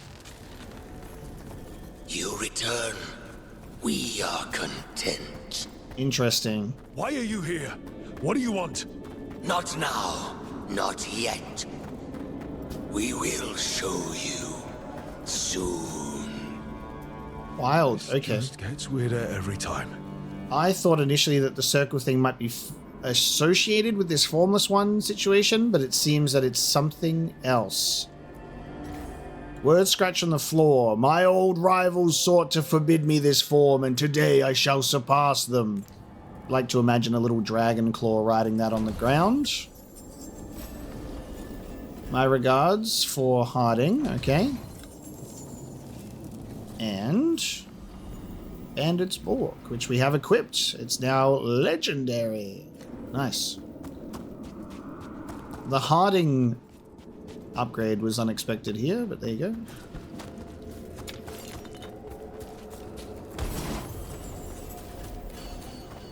I do like I really do like the dragon fights in this game.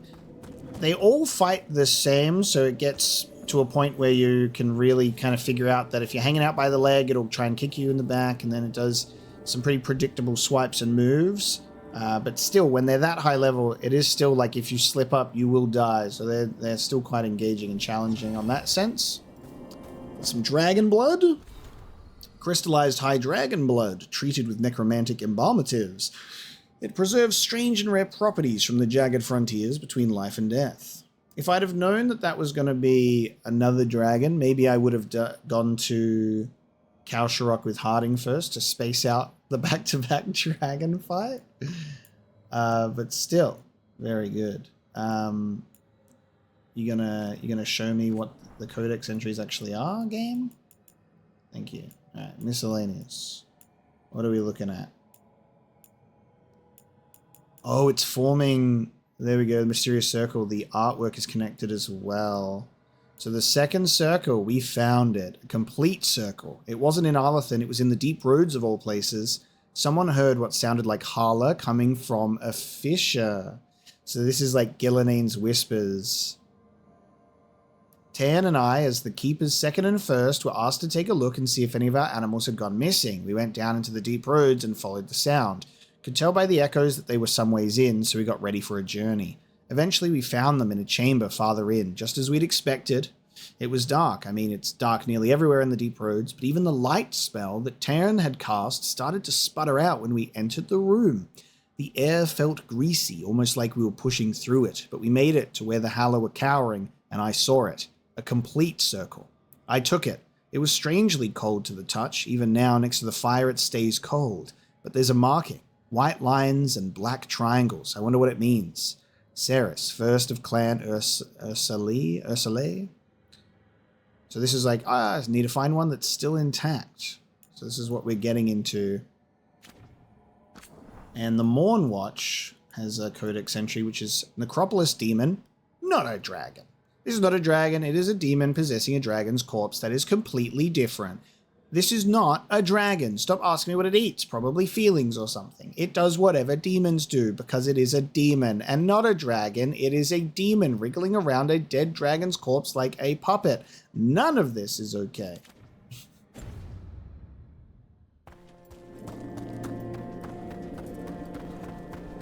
Yes, fighting a demon-possessed dragon corpse in the necropolis was fun indeed, and we opened up all of those. So now we get to go to the deep roads with Harding. And hopefully there isn't another high dragon for us to face. At the moment, it's the high dragon episode. We'll go back to the lighthouse, see if there's some companion updates. And then we can go back out into the field.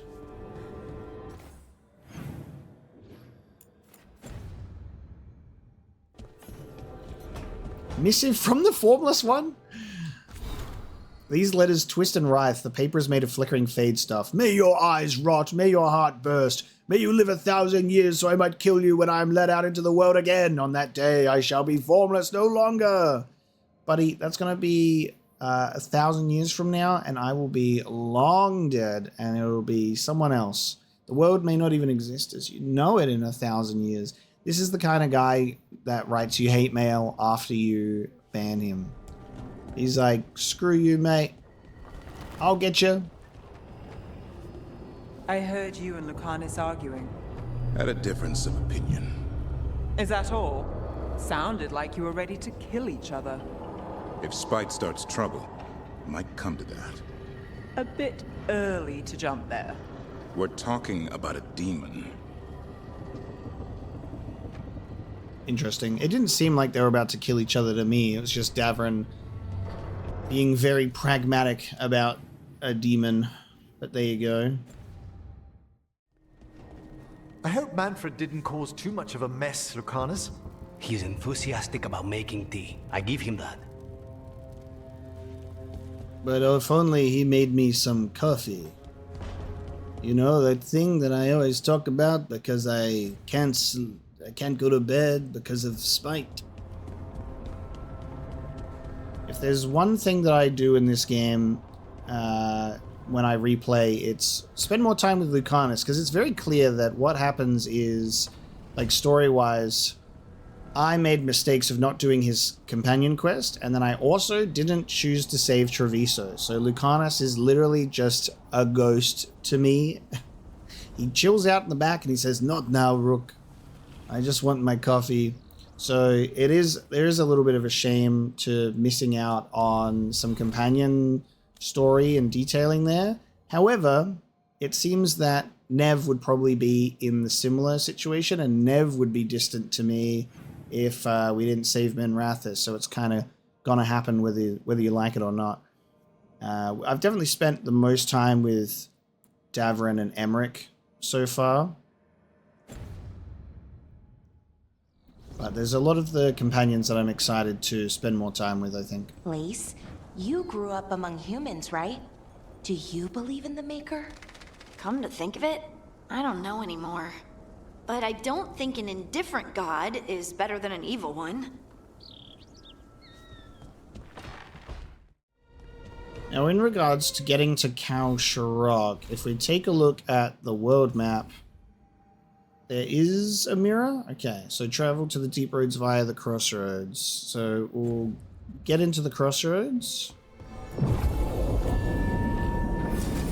And we'll take Harding. And we'll take Davrin because we're going to the deep roads. So Davrin just has story relevance. He's our guy. So hold on. The Blight was the Severed.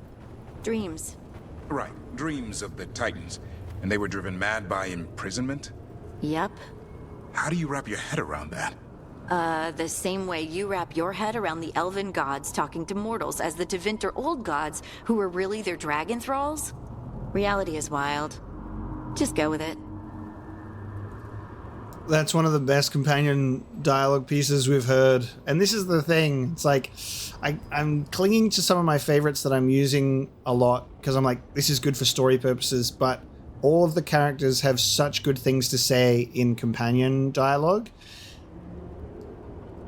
It's always the problem where I'm like, can I just have everyone with me at once? Harding and Davrin talking about, like, Blight, and also, hey, the gods talking as the Tevinter old gods, but through their dragon thralls. That's great. We got company.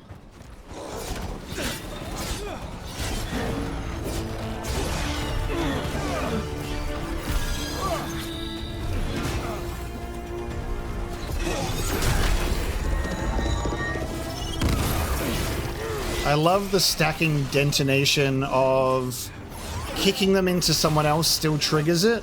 So good. Didn't even know what hit him. I'm there.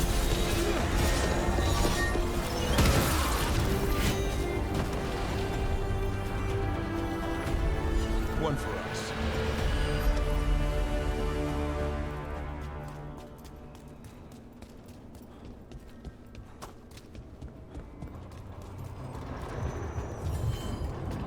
What's wild is we still have inactive Evanurus. I mean, that one looks broken. Oh no, there's broken ones and there's that one. There's locations that haven't even been unlocked yet to traverse. How exciting is that? Alright, Harding is required for this quest, and Davrin's coming along. Thanks for coming, Rook. I hope the Kal-Sharok dwarves have some answers. This is huge. I am so excited for this. And I'm very excited for our other companion-related quest lines as well, to spend more time with them. Instead of mining the lyrium, they just were like, build a couple of statues to show us how cool we are at mining the lyrium. Leave that lyrium there. We want it to look cool.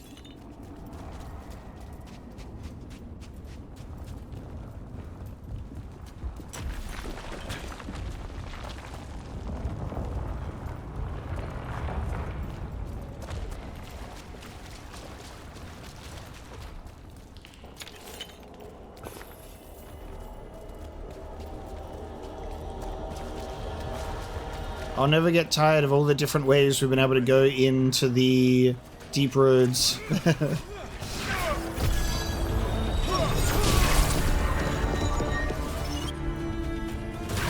Right.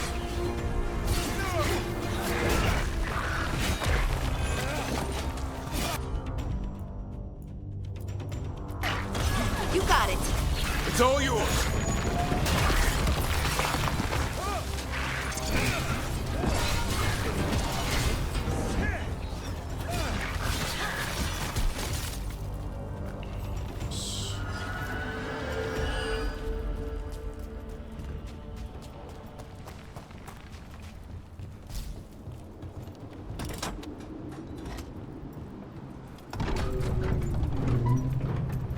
I'm supposed to meet someone named Stalgard? He told me to come here. He seemed nice in his message. Okay, we have a name for the contact. Can we just add Shale here as a cameo just for no reason? Just because I want it? What do you reckon our pigeon killer's been up to lately? Actually know who or what this Stalgard is. A new friend, I hope. That's interesting that it's said like that, who or what this Stalgard is. Because now that changes my whole thoughts. Are we meeting with a dwarf or not? Hello.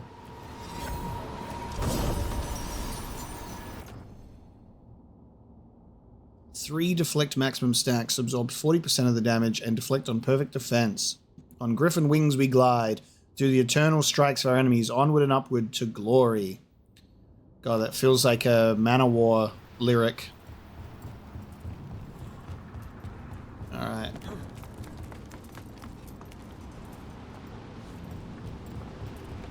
Look at these.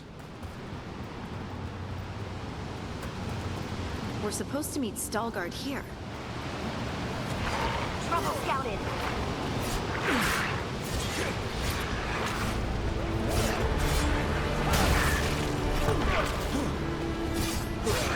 Nice move.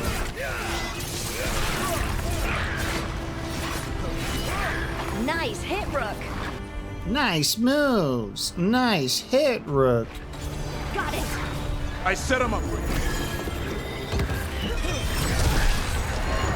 Davrin. That was mine, actually. Has to be Stalgard. Oh, okay. Stalgard is just a guy.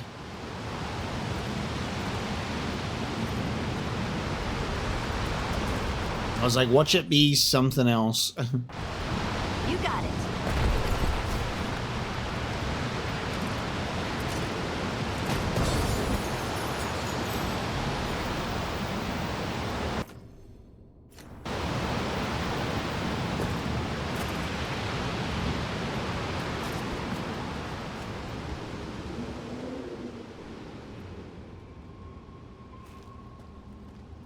Stalgard? Yes.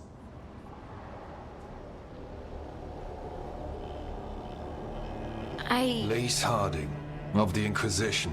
Wait, how do you know about... And this is the one they call Rook? And Davrin, Grey Warden. Antunsha Valpartha Vidur. Alas tu, Salroka. You have brought a strange assortment to our gates, Lace Harding. Yo, they got the naked armor, not the toe boots.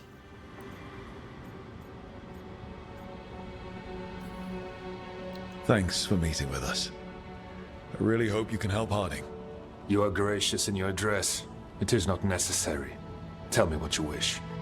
I'm looking for someone touched by the Ancients. Does that mean anything to you? Yes, she has been waiting for you. Follow, and keep your weapons ready. The roads are dark, the creatures there even more so. Oh, this is sick.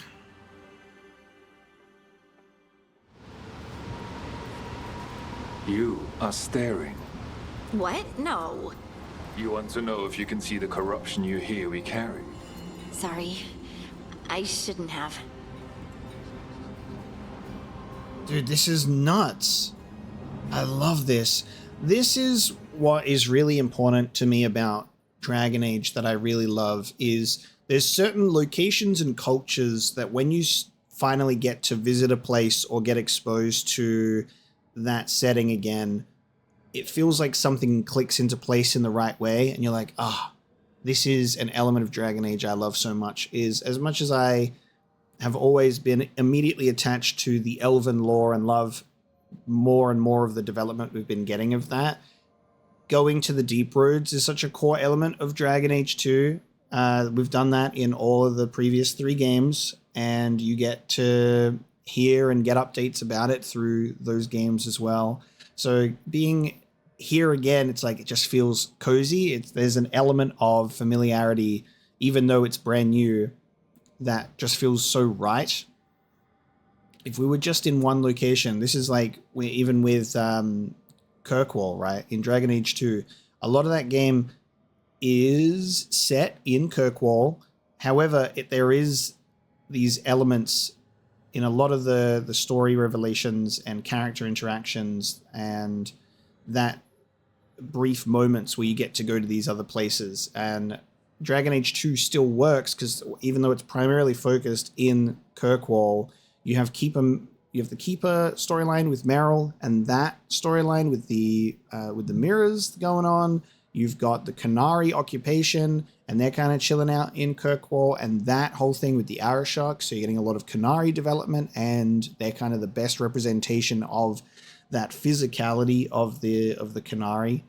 I really like that stuff. And then we also have the Red Lyrium idol, and there's that, expedition into the deep roads and all of that kind of stuff. So it still manages to deliver on those different elements for all of the different cultures, even in a game that will mostly stick you into Kirkwall. So this is just really nice. I just immediately like, yes. And then it makes me nostalgic for Origins, where I had my dwarven origin, Kal-Sharok abides. The blight is always present, and we endure it as we endure so many other dangers. We have our ways, and Kal-Sharok thrives. So with the lore that we've learned about the blight's origins and how it was the severed dreams of titans, the dwarves become so much more tragic than they ever did before. Retrieved from the bottom of the mineshaft in Section 12, a statue of Autan debated. There are ongoing arguments about who this statue depicts. Possibilities include one of the ancient Ortons or Kevin Brubock, who enjoyed a short period of fame after inventing the flushing cistern and then failed to achieve Paragon status. I have invented the toilet.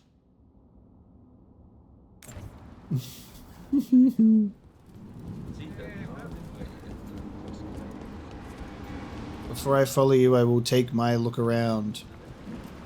It is necessary. Have you seen my chisel? The one that's pointed, the one that looks like a wedge, or the tiny one? The tiny one that's pointed. Oh, check your pockets. Interesting accent choice.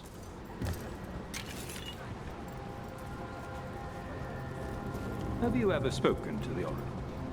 In the sanctum? No. I feel like I'm being watched in that place. Oh, that's probably because you are. You know, she can be everywhere in that place, right? That doesn't reassure me. This is our one touched by the ancients, referred to as the Oracle. Alright.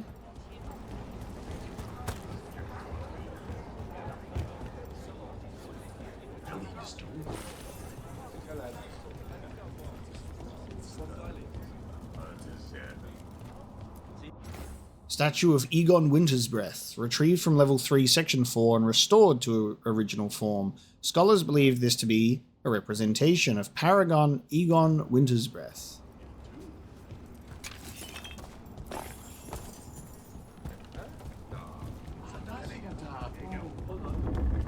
So we're hearing what kind of feels like weird, strange accents, and then also undecipherable language.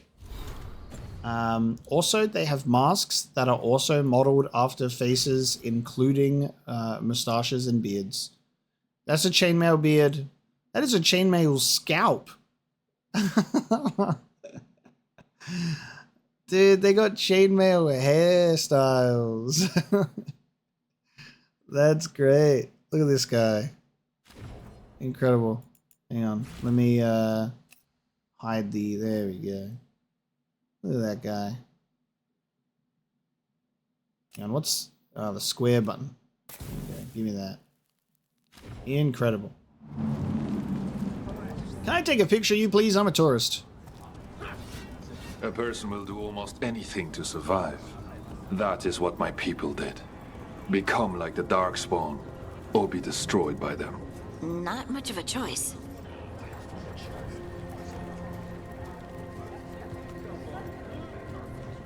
We'll explore the other levels after. We'll follow him to get what he has to say.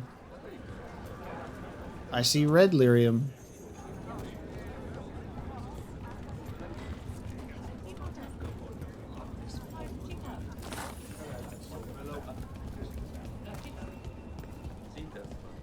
What do you mean you're like the Darkspawn? Kal-Sharok was abandoned to its fate many generations ago, when the Darkspawn first came. We lost many, some to the corruption, some by their own hand, and some found another way. Atuva Galta Satot. The stone is colder than death, as they say.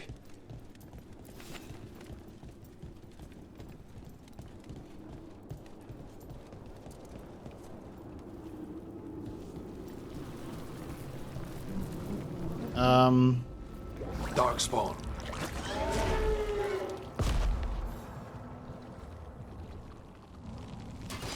On your guard.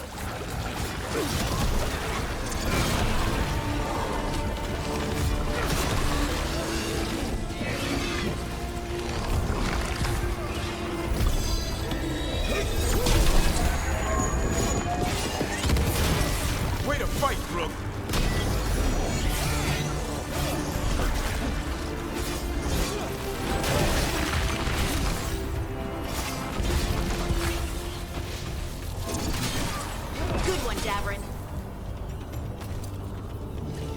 You're gonna help?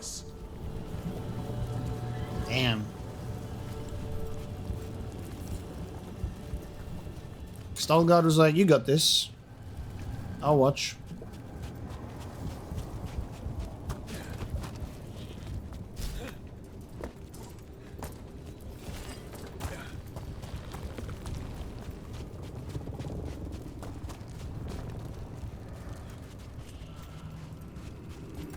Shadows down here will play tricks on your mind. Not far now.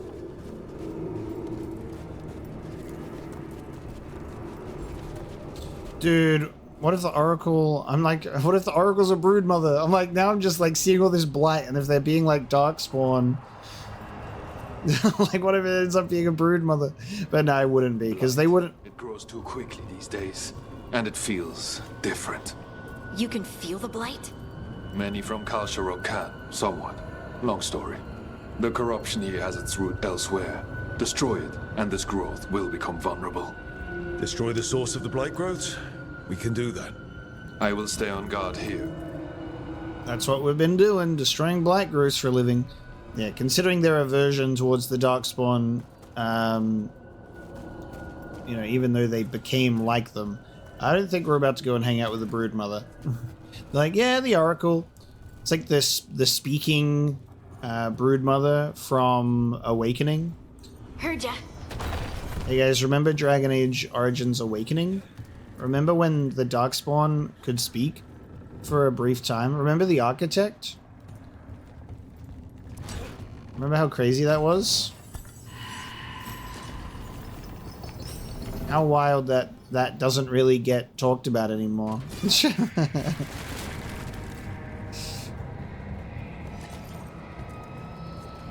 They're like, pretend you didn't play any of that, alright? I reckon if the Architect came back during Corypheus time, that would have been so good. Lifts. Having another Tevinter Magister. Rock wedged in the mechanism. I might be able to help with that. Having another, like, Tevinter Magister come into play, you know? Right. Thank you.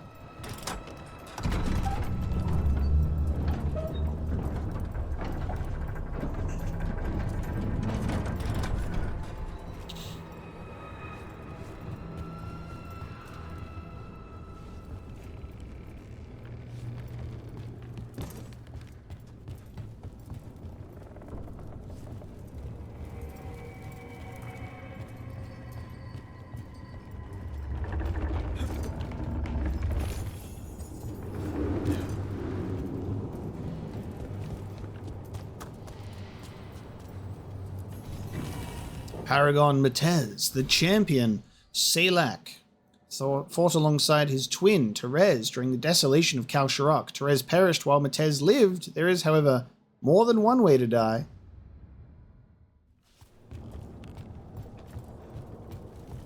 Here you are.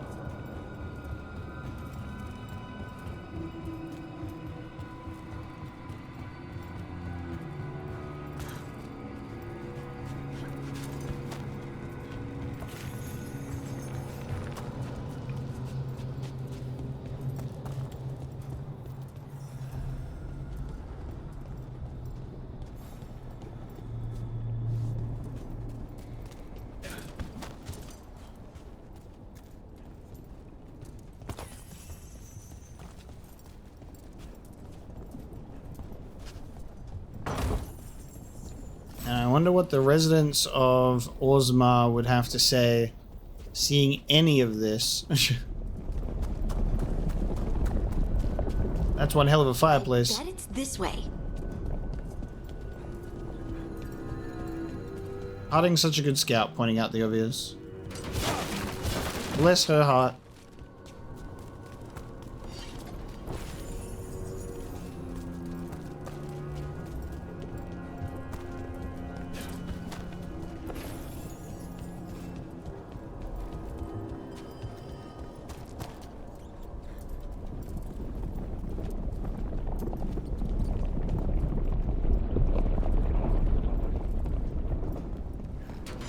Here they come.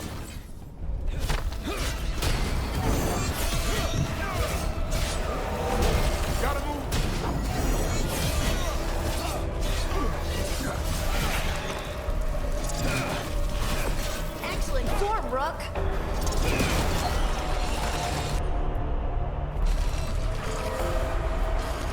Leave it to me.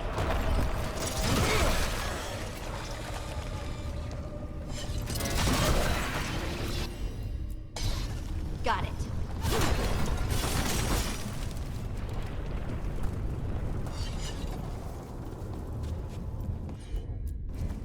Of course.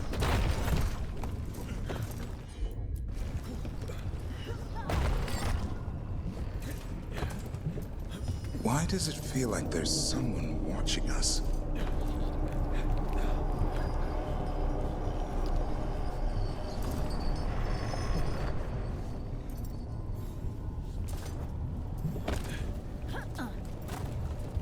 Alright, Davrin just making it look easy. And then just coming back down just to be like, look, it's that easy, guys. That's how you do it. How'd you mess that up? Look at that.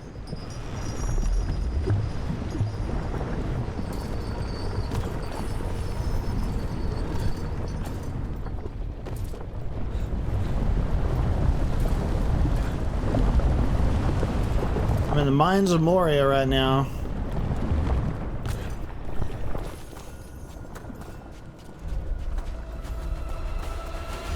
Trouble ahead.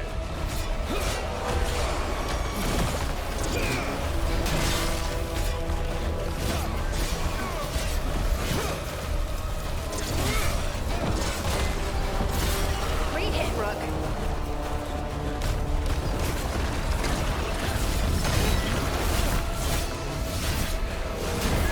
Keep that up, Rook.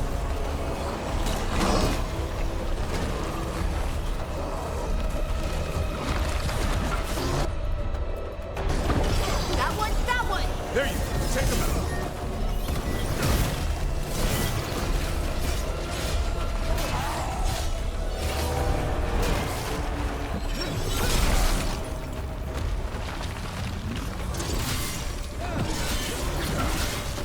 I hate fighting Darkspawn. And they're everywhere down here. What are the chances we won't see any more of them?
And now we go the other way.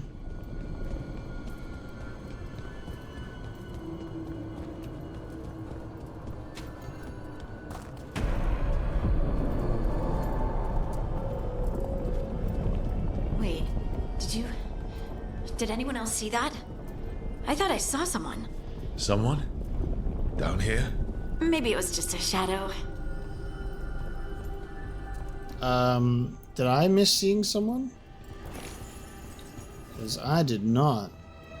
I'll keep my eyes peeled though.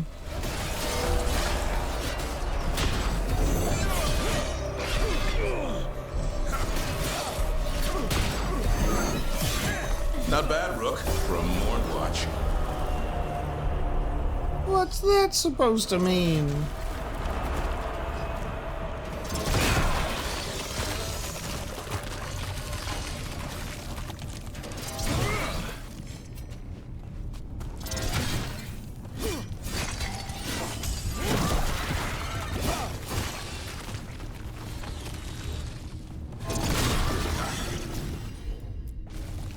I'm on it.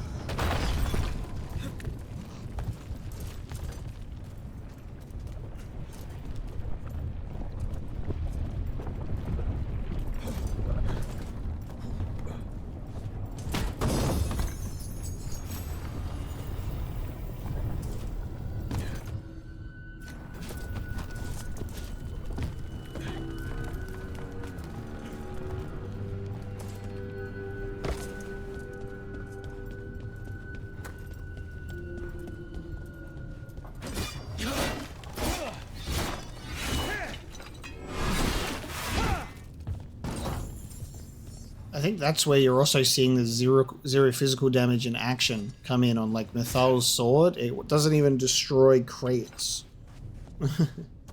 Elemental damage doesn't work on crates apparently either. That's really bizarre. Move! Move! Oh, hello. I could use the practice. There you go. Knock him down.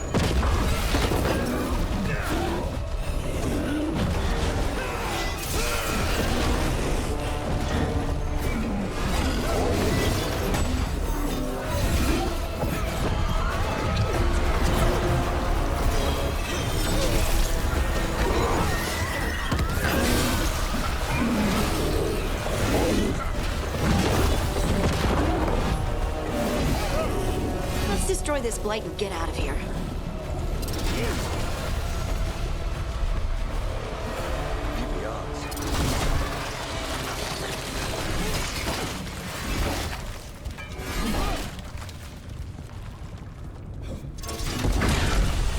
Light's cleared out. Think we can get through the door now? Let's go check with Stalgard.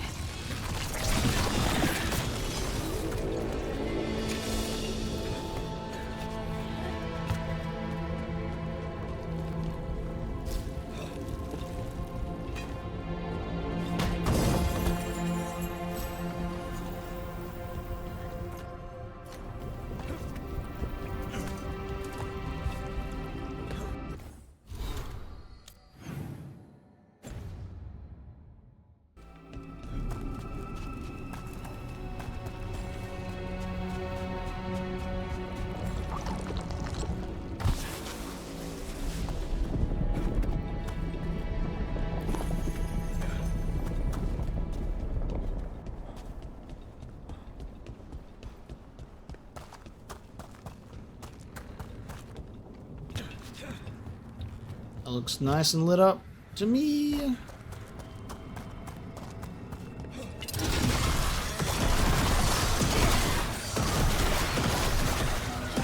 Yum. How do we all feel being coated in that? I literally took a shower in it. Hope none of you ingested that. Good work. The blight growths have weakened. So, we can keep going? Yes. Come. The Lyrium Sanctum. Mind yourself and show respect when you enter the sanctum. Yes, of course. But who are we meeting? I will let her speak for herself. But we of Kal-Sharok revere her deeply for being one with the storm. They say she was once from Orzammar, but she speaks very little of her past. Interesting. There was blight everywhere outside of those doors. But here, it's clean. There's some kind of protective magic around this place. Strong enough to keep the Darkspawn away. Costless. Life is change and death stagnation. To survive, we discarded what was for what was needed. Lineage, status, history, honor. The blight consumed it all and made Kal-Sharok costless. Someone who used to come from Orzammar. The song. Do you hear it? Coming from all around us. It'll be Mapo Broska's sister, or it'll be Dagna. I would love to look around more. Do you think Stalgard would mind? I think he'd be fine with it. Now, are these active, these bad boys? Dragon Age Origins flashbacks intensify. This is fucking gorgeous. Look at this. Like, all of this lyrium. It's breathing. Oh my god, it's breathing. Holy fuck.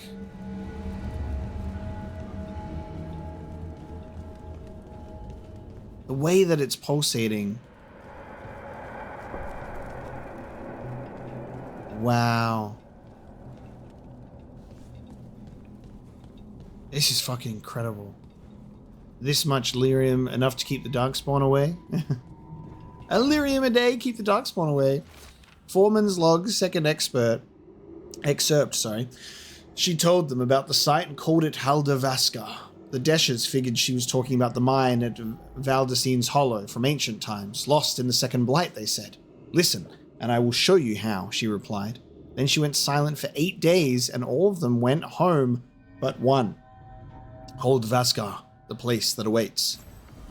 This is the second excerpt, though. Did we miss the first? There's a lot to take in. It might be in one of the pathways I said, I'll explore later.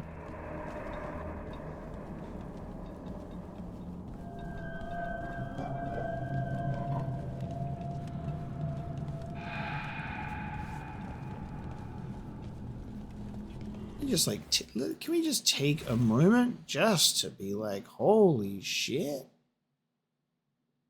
Like, look at this. Look at that. That is fucking crazy, dude. My God. Alright, just had to continue being a tourist for that. You mind if I take a picture real quick? This place looks nice.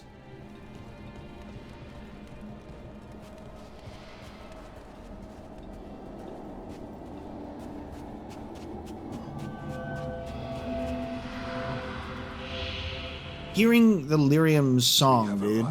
This is crazy. But I don't see anyone. There. She's waiting. Interesting. Oh, this is probably like when Harding was like, hey, did you see that person? That's probably what they were talking about. How the Oracle can move everywhere is what the NPC said.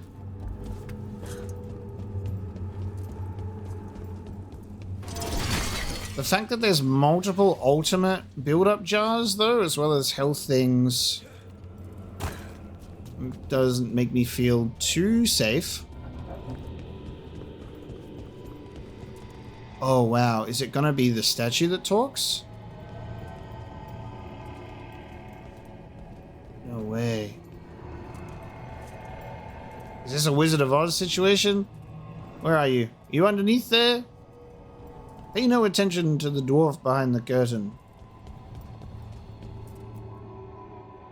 Thank you for leading her here, Stalguard. They call me the Oracle. This is kind of nuts.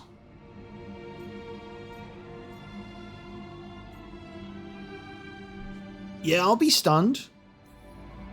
That's incredible. Yes, she is.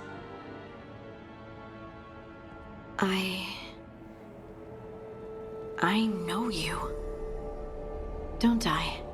Once I was Volta, as you were Lace, then Scout, and now something else.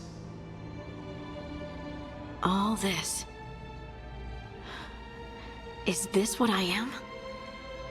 Am I like you? I cannot tell you what you are.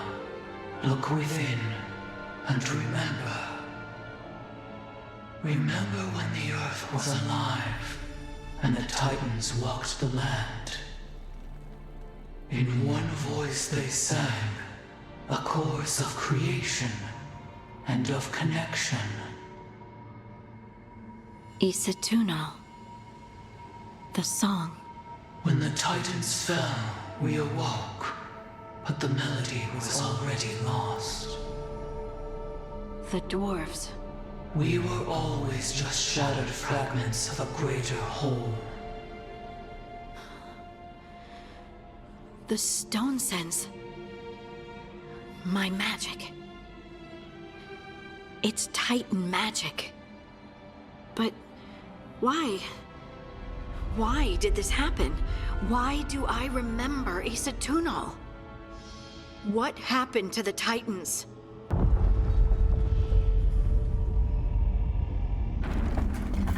There's something else here.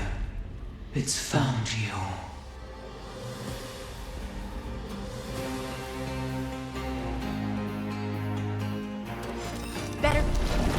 Wait. Have you done? Wait, what?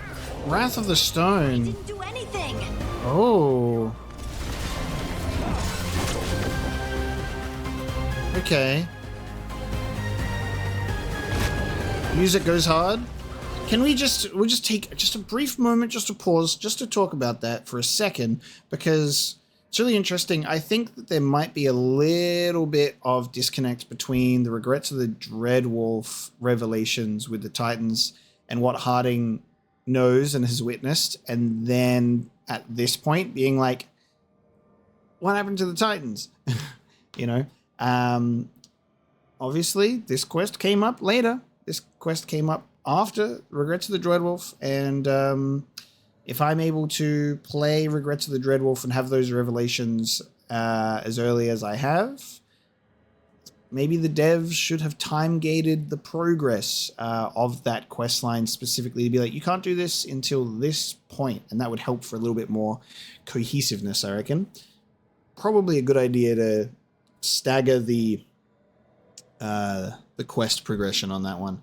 However, Volta, we get the Descent DLC continuation, which is amazing, and I'm glad that they're not just being like one and done. Bringing Volta back in as this one, summoning her, very happy with that. That's really, really cool. It seems that her physical form is no more. She's kind of returned to this Titan magic form. Really, really cool. The Descent DLC was just exceptional. I loved it so much. So this is just amazing to get into. And now we fight one of these bad boys. Coming in range. I put him right where you want him.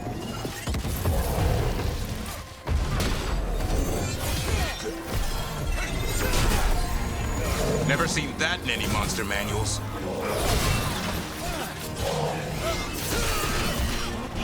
Deep stalkers. That construct probably riled up the wildlife. What's the teeth?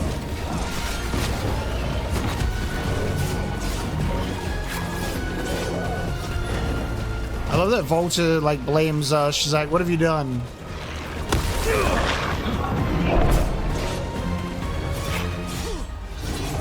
Way to go, bro.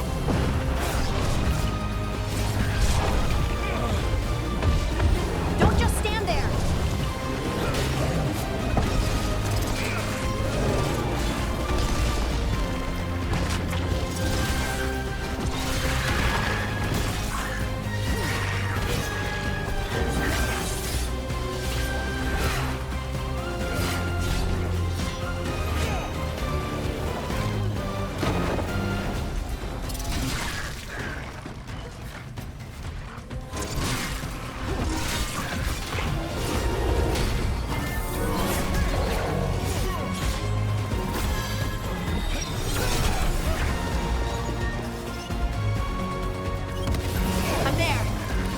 There you go. Take him out. Harding doesn't seem too fond of you. Why does everyone think this is my fault? Clear the area.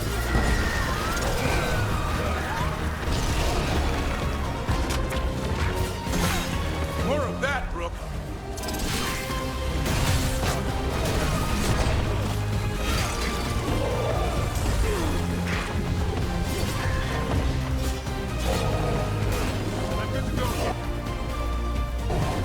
Right on him. There you go. Knock him down. That's a win, Rook. Nice.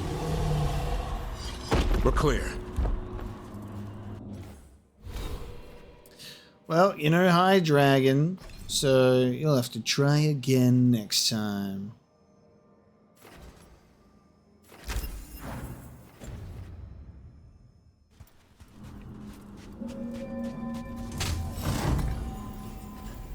Yes. I'll have to see what they have to say this time.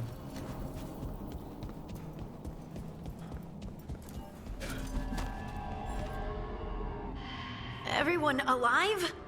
Did you feel it? Fury. Such fury. And with you as its mark. Me? But why? Your new magic. It could be seen as a threat. There are horrors in the depths. They have awakened to you now. Look within for your answers, and beware. No, wait! I have more questions! Huh. She does that. Riddles, riddles, riddles. Oh, I'm a rock. But those weren't answers! She gave me nothing! Come back! Whoa. Make her come back! Whoa. It's all right. I'm all right. Sorry. We're done. Let's just get out of here.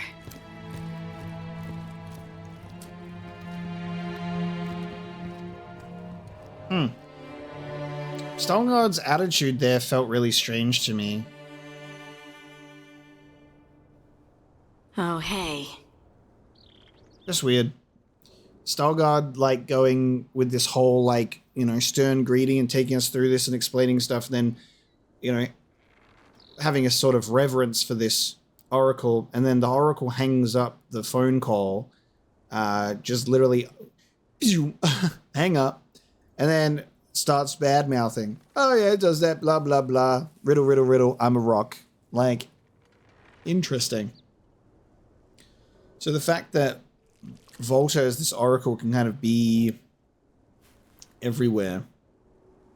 Sometimes she'll be like, hey, I'm at this statue now. You've had a lot to deal with lately. Rock magic, the oracle. We barely learned anything. And why was I attacked? This was supposed to be a good thing.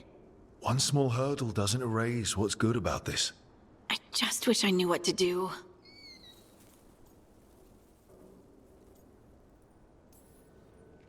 No matter what, we'll make sure you're safe. How? We watch out for you. And prepare for a fight. You think it'll be a fight? When is it not? Maybe there's nothing to do now, but wait and see. I'm grateful for all your encouragement. This would be so much harder without your support. Anytime, Harding. Anytime. Interesting. So there are ways that... Harding left the Oracle Sanctum disappointed. Maybe she'd expected too much. Maybe there were no answers to be had. Seething with questions, she forgot the Oracle's dire warning. Oh, that's so cool. But far below the surface, something was moving. Determined to be seen, and fighting to be remembered. Oh man, these zingers are so satisfying in a sense that I love hearing Varric drum up the excitement for something just around the corner. All of these companion follow-ups I'm so looking forward to. Every single one that Varric has dealt to us so far. Oh, it's so exciting. I cannot wait. Stalgard brought Harding to the mysterious Oracle, who also has a connection to the Titans, the predecessors of the Dwarfs. However, the meeting was interrupted by a sinister force the Oracle believes now hunts Harding. How about that? But yeah, seeing the path of... You've encouraged Harding, and she's grateful for that because it's like, hey, this thing is a gift. Whereas you can definitely have different moments of reactivity to it, and that would have Harding going about this in such a different and potentially scary way for her. We have a new missive, which is to Rook and Harding. Irulan said she'd get this to you. I just wanted to thank you both for coming to my aid in Arlathan Forest. I got separated from my crew and took a tumble into a ravine. Injured my leg and only barely managed to drag myself to that small ruin for shelter. When you found me, I'd been lying there for over 2 days. The vultures were starting to gather. I know I'd be dead now if you hadn't found me. Harding, I hope you find the answers you seek about your stone magic, and I hope it helps to know that your ability saved at least one life, mine, Varen of the Veil Jumpers. Wow. So this missive is very, like, late delivered. Because we did that companion quest with the stone magic so long ago now. The Dwarven people. The Oracle, shape of Volta, joined with a Titan, and now the Kal-Sharok dwarves call her the Oracle, and she talks to them by possessing a stone figure. Needed to write it down. It feels unbelievable. Does the Oracle's physical self still exist somewhere? Does she pass her consciousness through the stone, or is she just a stone figure that sometimes wakes up? Can she move rock too? Why won't she give me straight answers? Has the connection to the Titan changed how she experiences the world? Is that why she communicates strangely? There are moments where I feel like time is different or that space is different. Will I end up talking in riddles too? Why does no one know what happened to the Titans? How loudly can I scream without everyone hearing me? I don't know. Let's go watch a Soulless Memory and then we know. So obviously we know that I won't, take it in a way where I'm like, Harding, you should know because of the Regret to the Dreadwolf quest, but we'll just take it as though we're going through her story, and we'll just pretend that we're doing it earlier, and then she learns of the revelation later, which is satisfying for her, but now we can sort of retroactively apply this frustration that she learns about what happens to the Titans through these regrets of Soulless instead of being able to get direct answers from her people, and that is frustrating for her that her history is so lost, and her anger, right, that she was feeling during the Regrets of the Dreadwolf cutscene being directed at Soulless. He would walk past me and greet me knowing what he did or knowing what, he was a part of. And that is, it's tough for her following these leads and chasing up these contacts only to then just be like, oh yeah, the elves really messed you up. On the fall of Kal-Sharok, the nobles who were told about the plan to seal the deep roads were advised to keep the news to themselves to avoid a panic. But gossip trickled down to the commons as the high houses made preparations to flee. Informed by rumor, those with the means sought their own escape. Less than 100 of the thousands who inhabited the Tig made it through the deep roads before the tunnels collapsed. In the following days, we confronted ourselves and each other, struggled against our own monstrosity before the first Darkspawn ever arrived at Kal-Sharok. Excerpt from A History of Kal-Sharok by Dura, Steward of Memories. This makes it seem like the Darkspawn weren't the worst of it. Alright, and as we find ourselves back in the lighthouse after that companion quest, this is where we'll bring this episode of Dragon Age the Veilguard to a close. Thank you so very much for joining me for another incredible episode. We had some high dragon fights and some lore drops in the deep roads. That felt very nice, and we'll be able to revisit and go back to this location. No, we won't. Never mind. It is unavailable. I was like, we'll explore after. We'll just follow the guy because he's got dialogue and that, let's focus on the story. We probably missed like 2 piles of wood or something and probably a codex entry, but there you go. That Illuvian decided to get unplugged and now we can't go there, sadly. All right, that's okay. I guess we eventually have some blighted dragons to look forward to in the Hossberg Wetlands region, considering what the codex entry that Tash had said. Unfortunately, I think Veilguard suffers with story and codex in conflict with each other, and that can be fixed. That can be avoided. If they looked at specific entries that had specific information that can be given to you too early, that needs to be fixed. It's totally avoidable. It just means they have to structure things a little bit better. And it is unfortunate. It's a bit of an oversight because I haven't noticed this before. There's probably some instances in past codex entries where there's been like a little bit of, oh, that is a bit strange, and sometimes there are those errors, and got to hand it to him. A stop-start development of this game over the years, being something, turning into something else, and then something else again. All that writing, all that putting stuff together. It's probably had quite a few iterations, and oversight is, you know, definitely possible. But yeah, multiple codex entries have stood out to me, and it sucks as someone who loves to read them, because I think a lot of people don't. So it's probably not high up on their priority ladder for that kind of thing. And I think probably proof of it not being high up on their priority ladder is the fact that you can have an instance of getting spoiled on the villain of Dragon Age Inquisition in like the Black Emporium DLC entry. I was warned about that ahead of time, so luckily I was able to avoid it, but it's still there to this day and hasn't been fixed or just like the wording changed. So there's a couple of oversights in the codex relating to things that happen in the game, and if they changed things like time gate certain quest lines so you can't just bash them out immediately, I think that would be a good idea.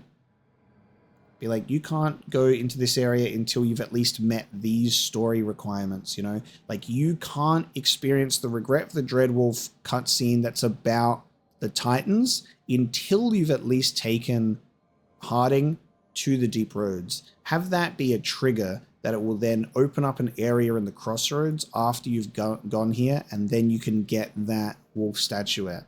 Just stuff like that, I think, would work quite well.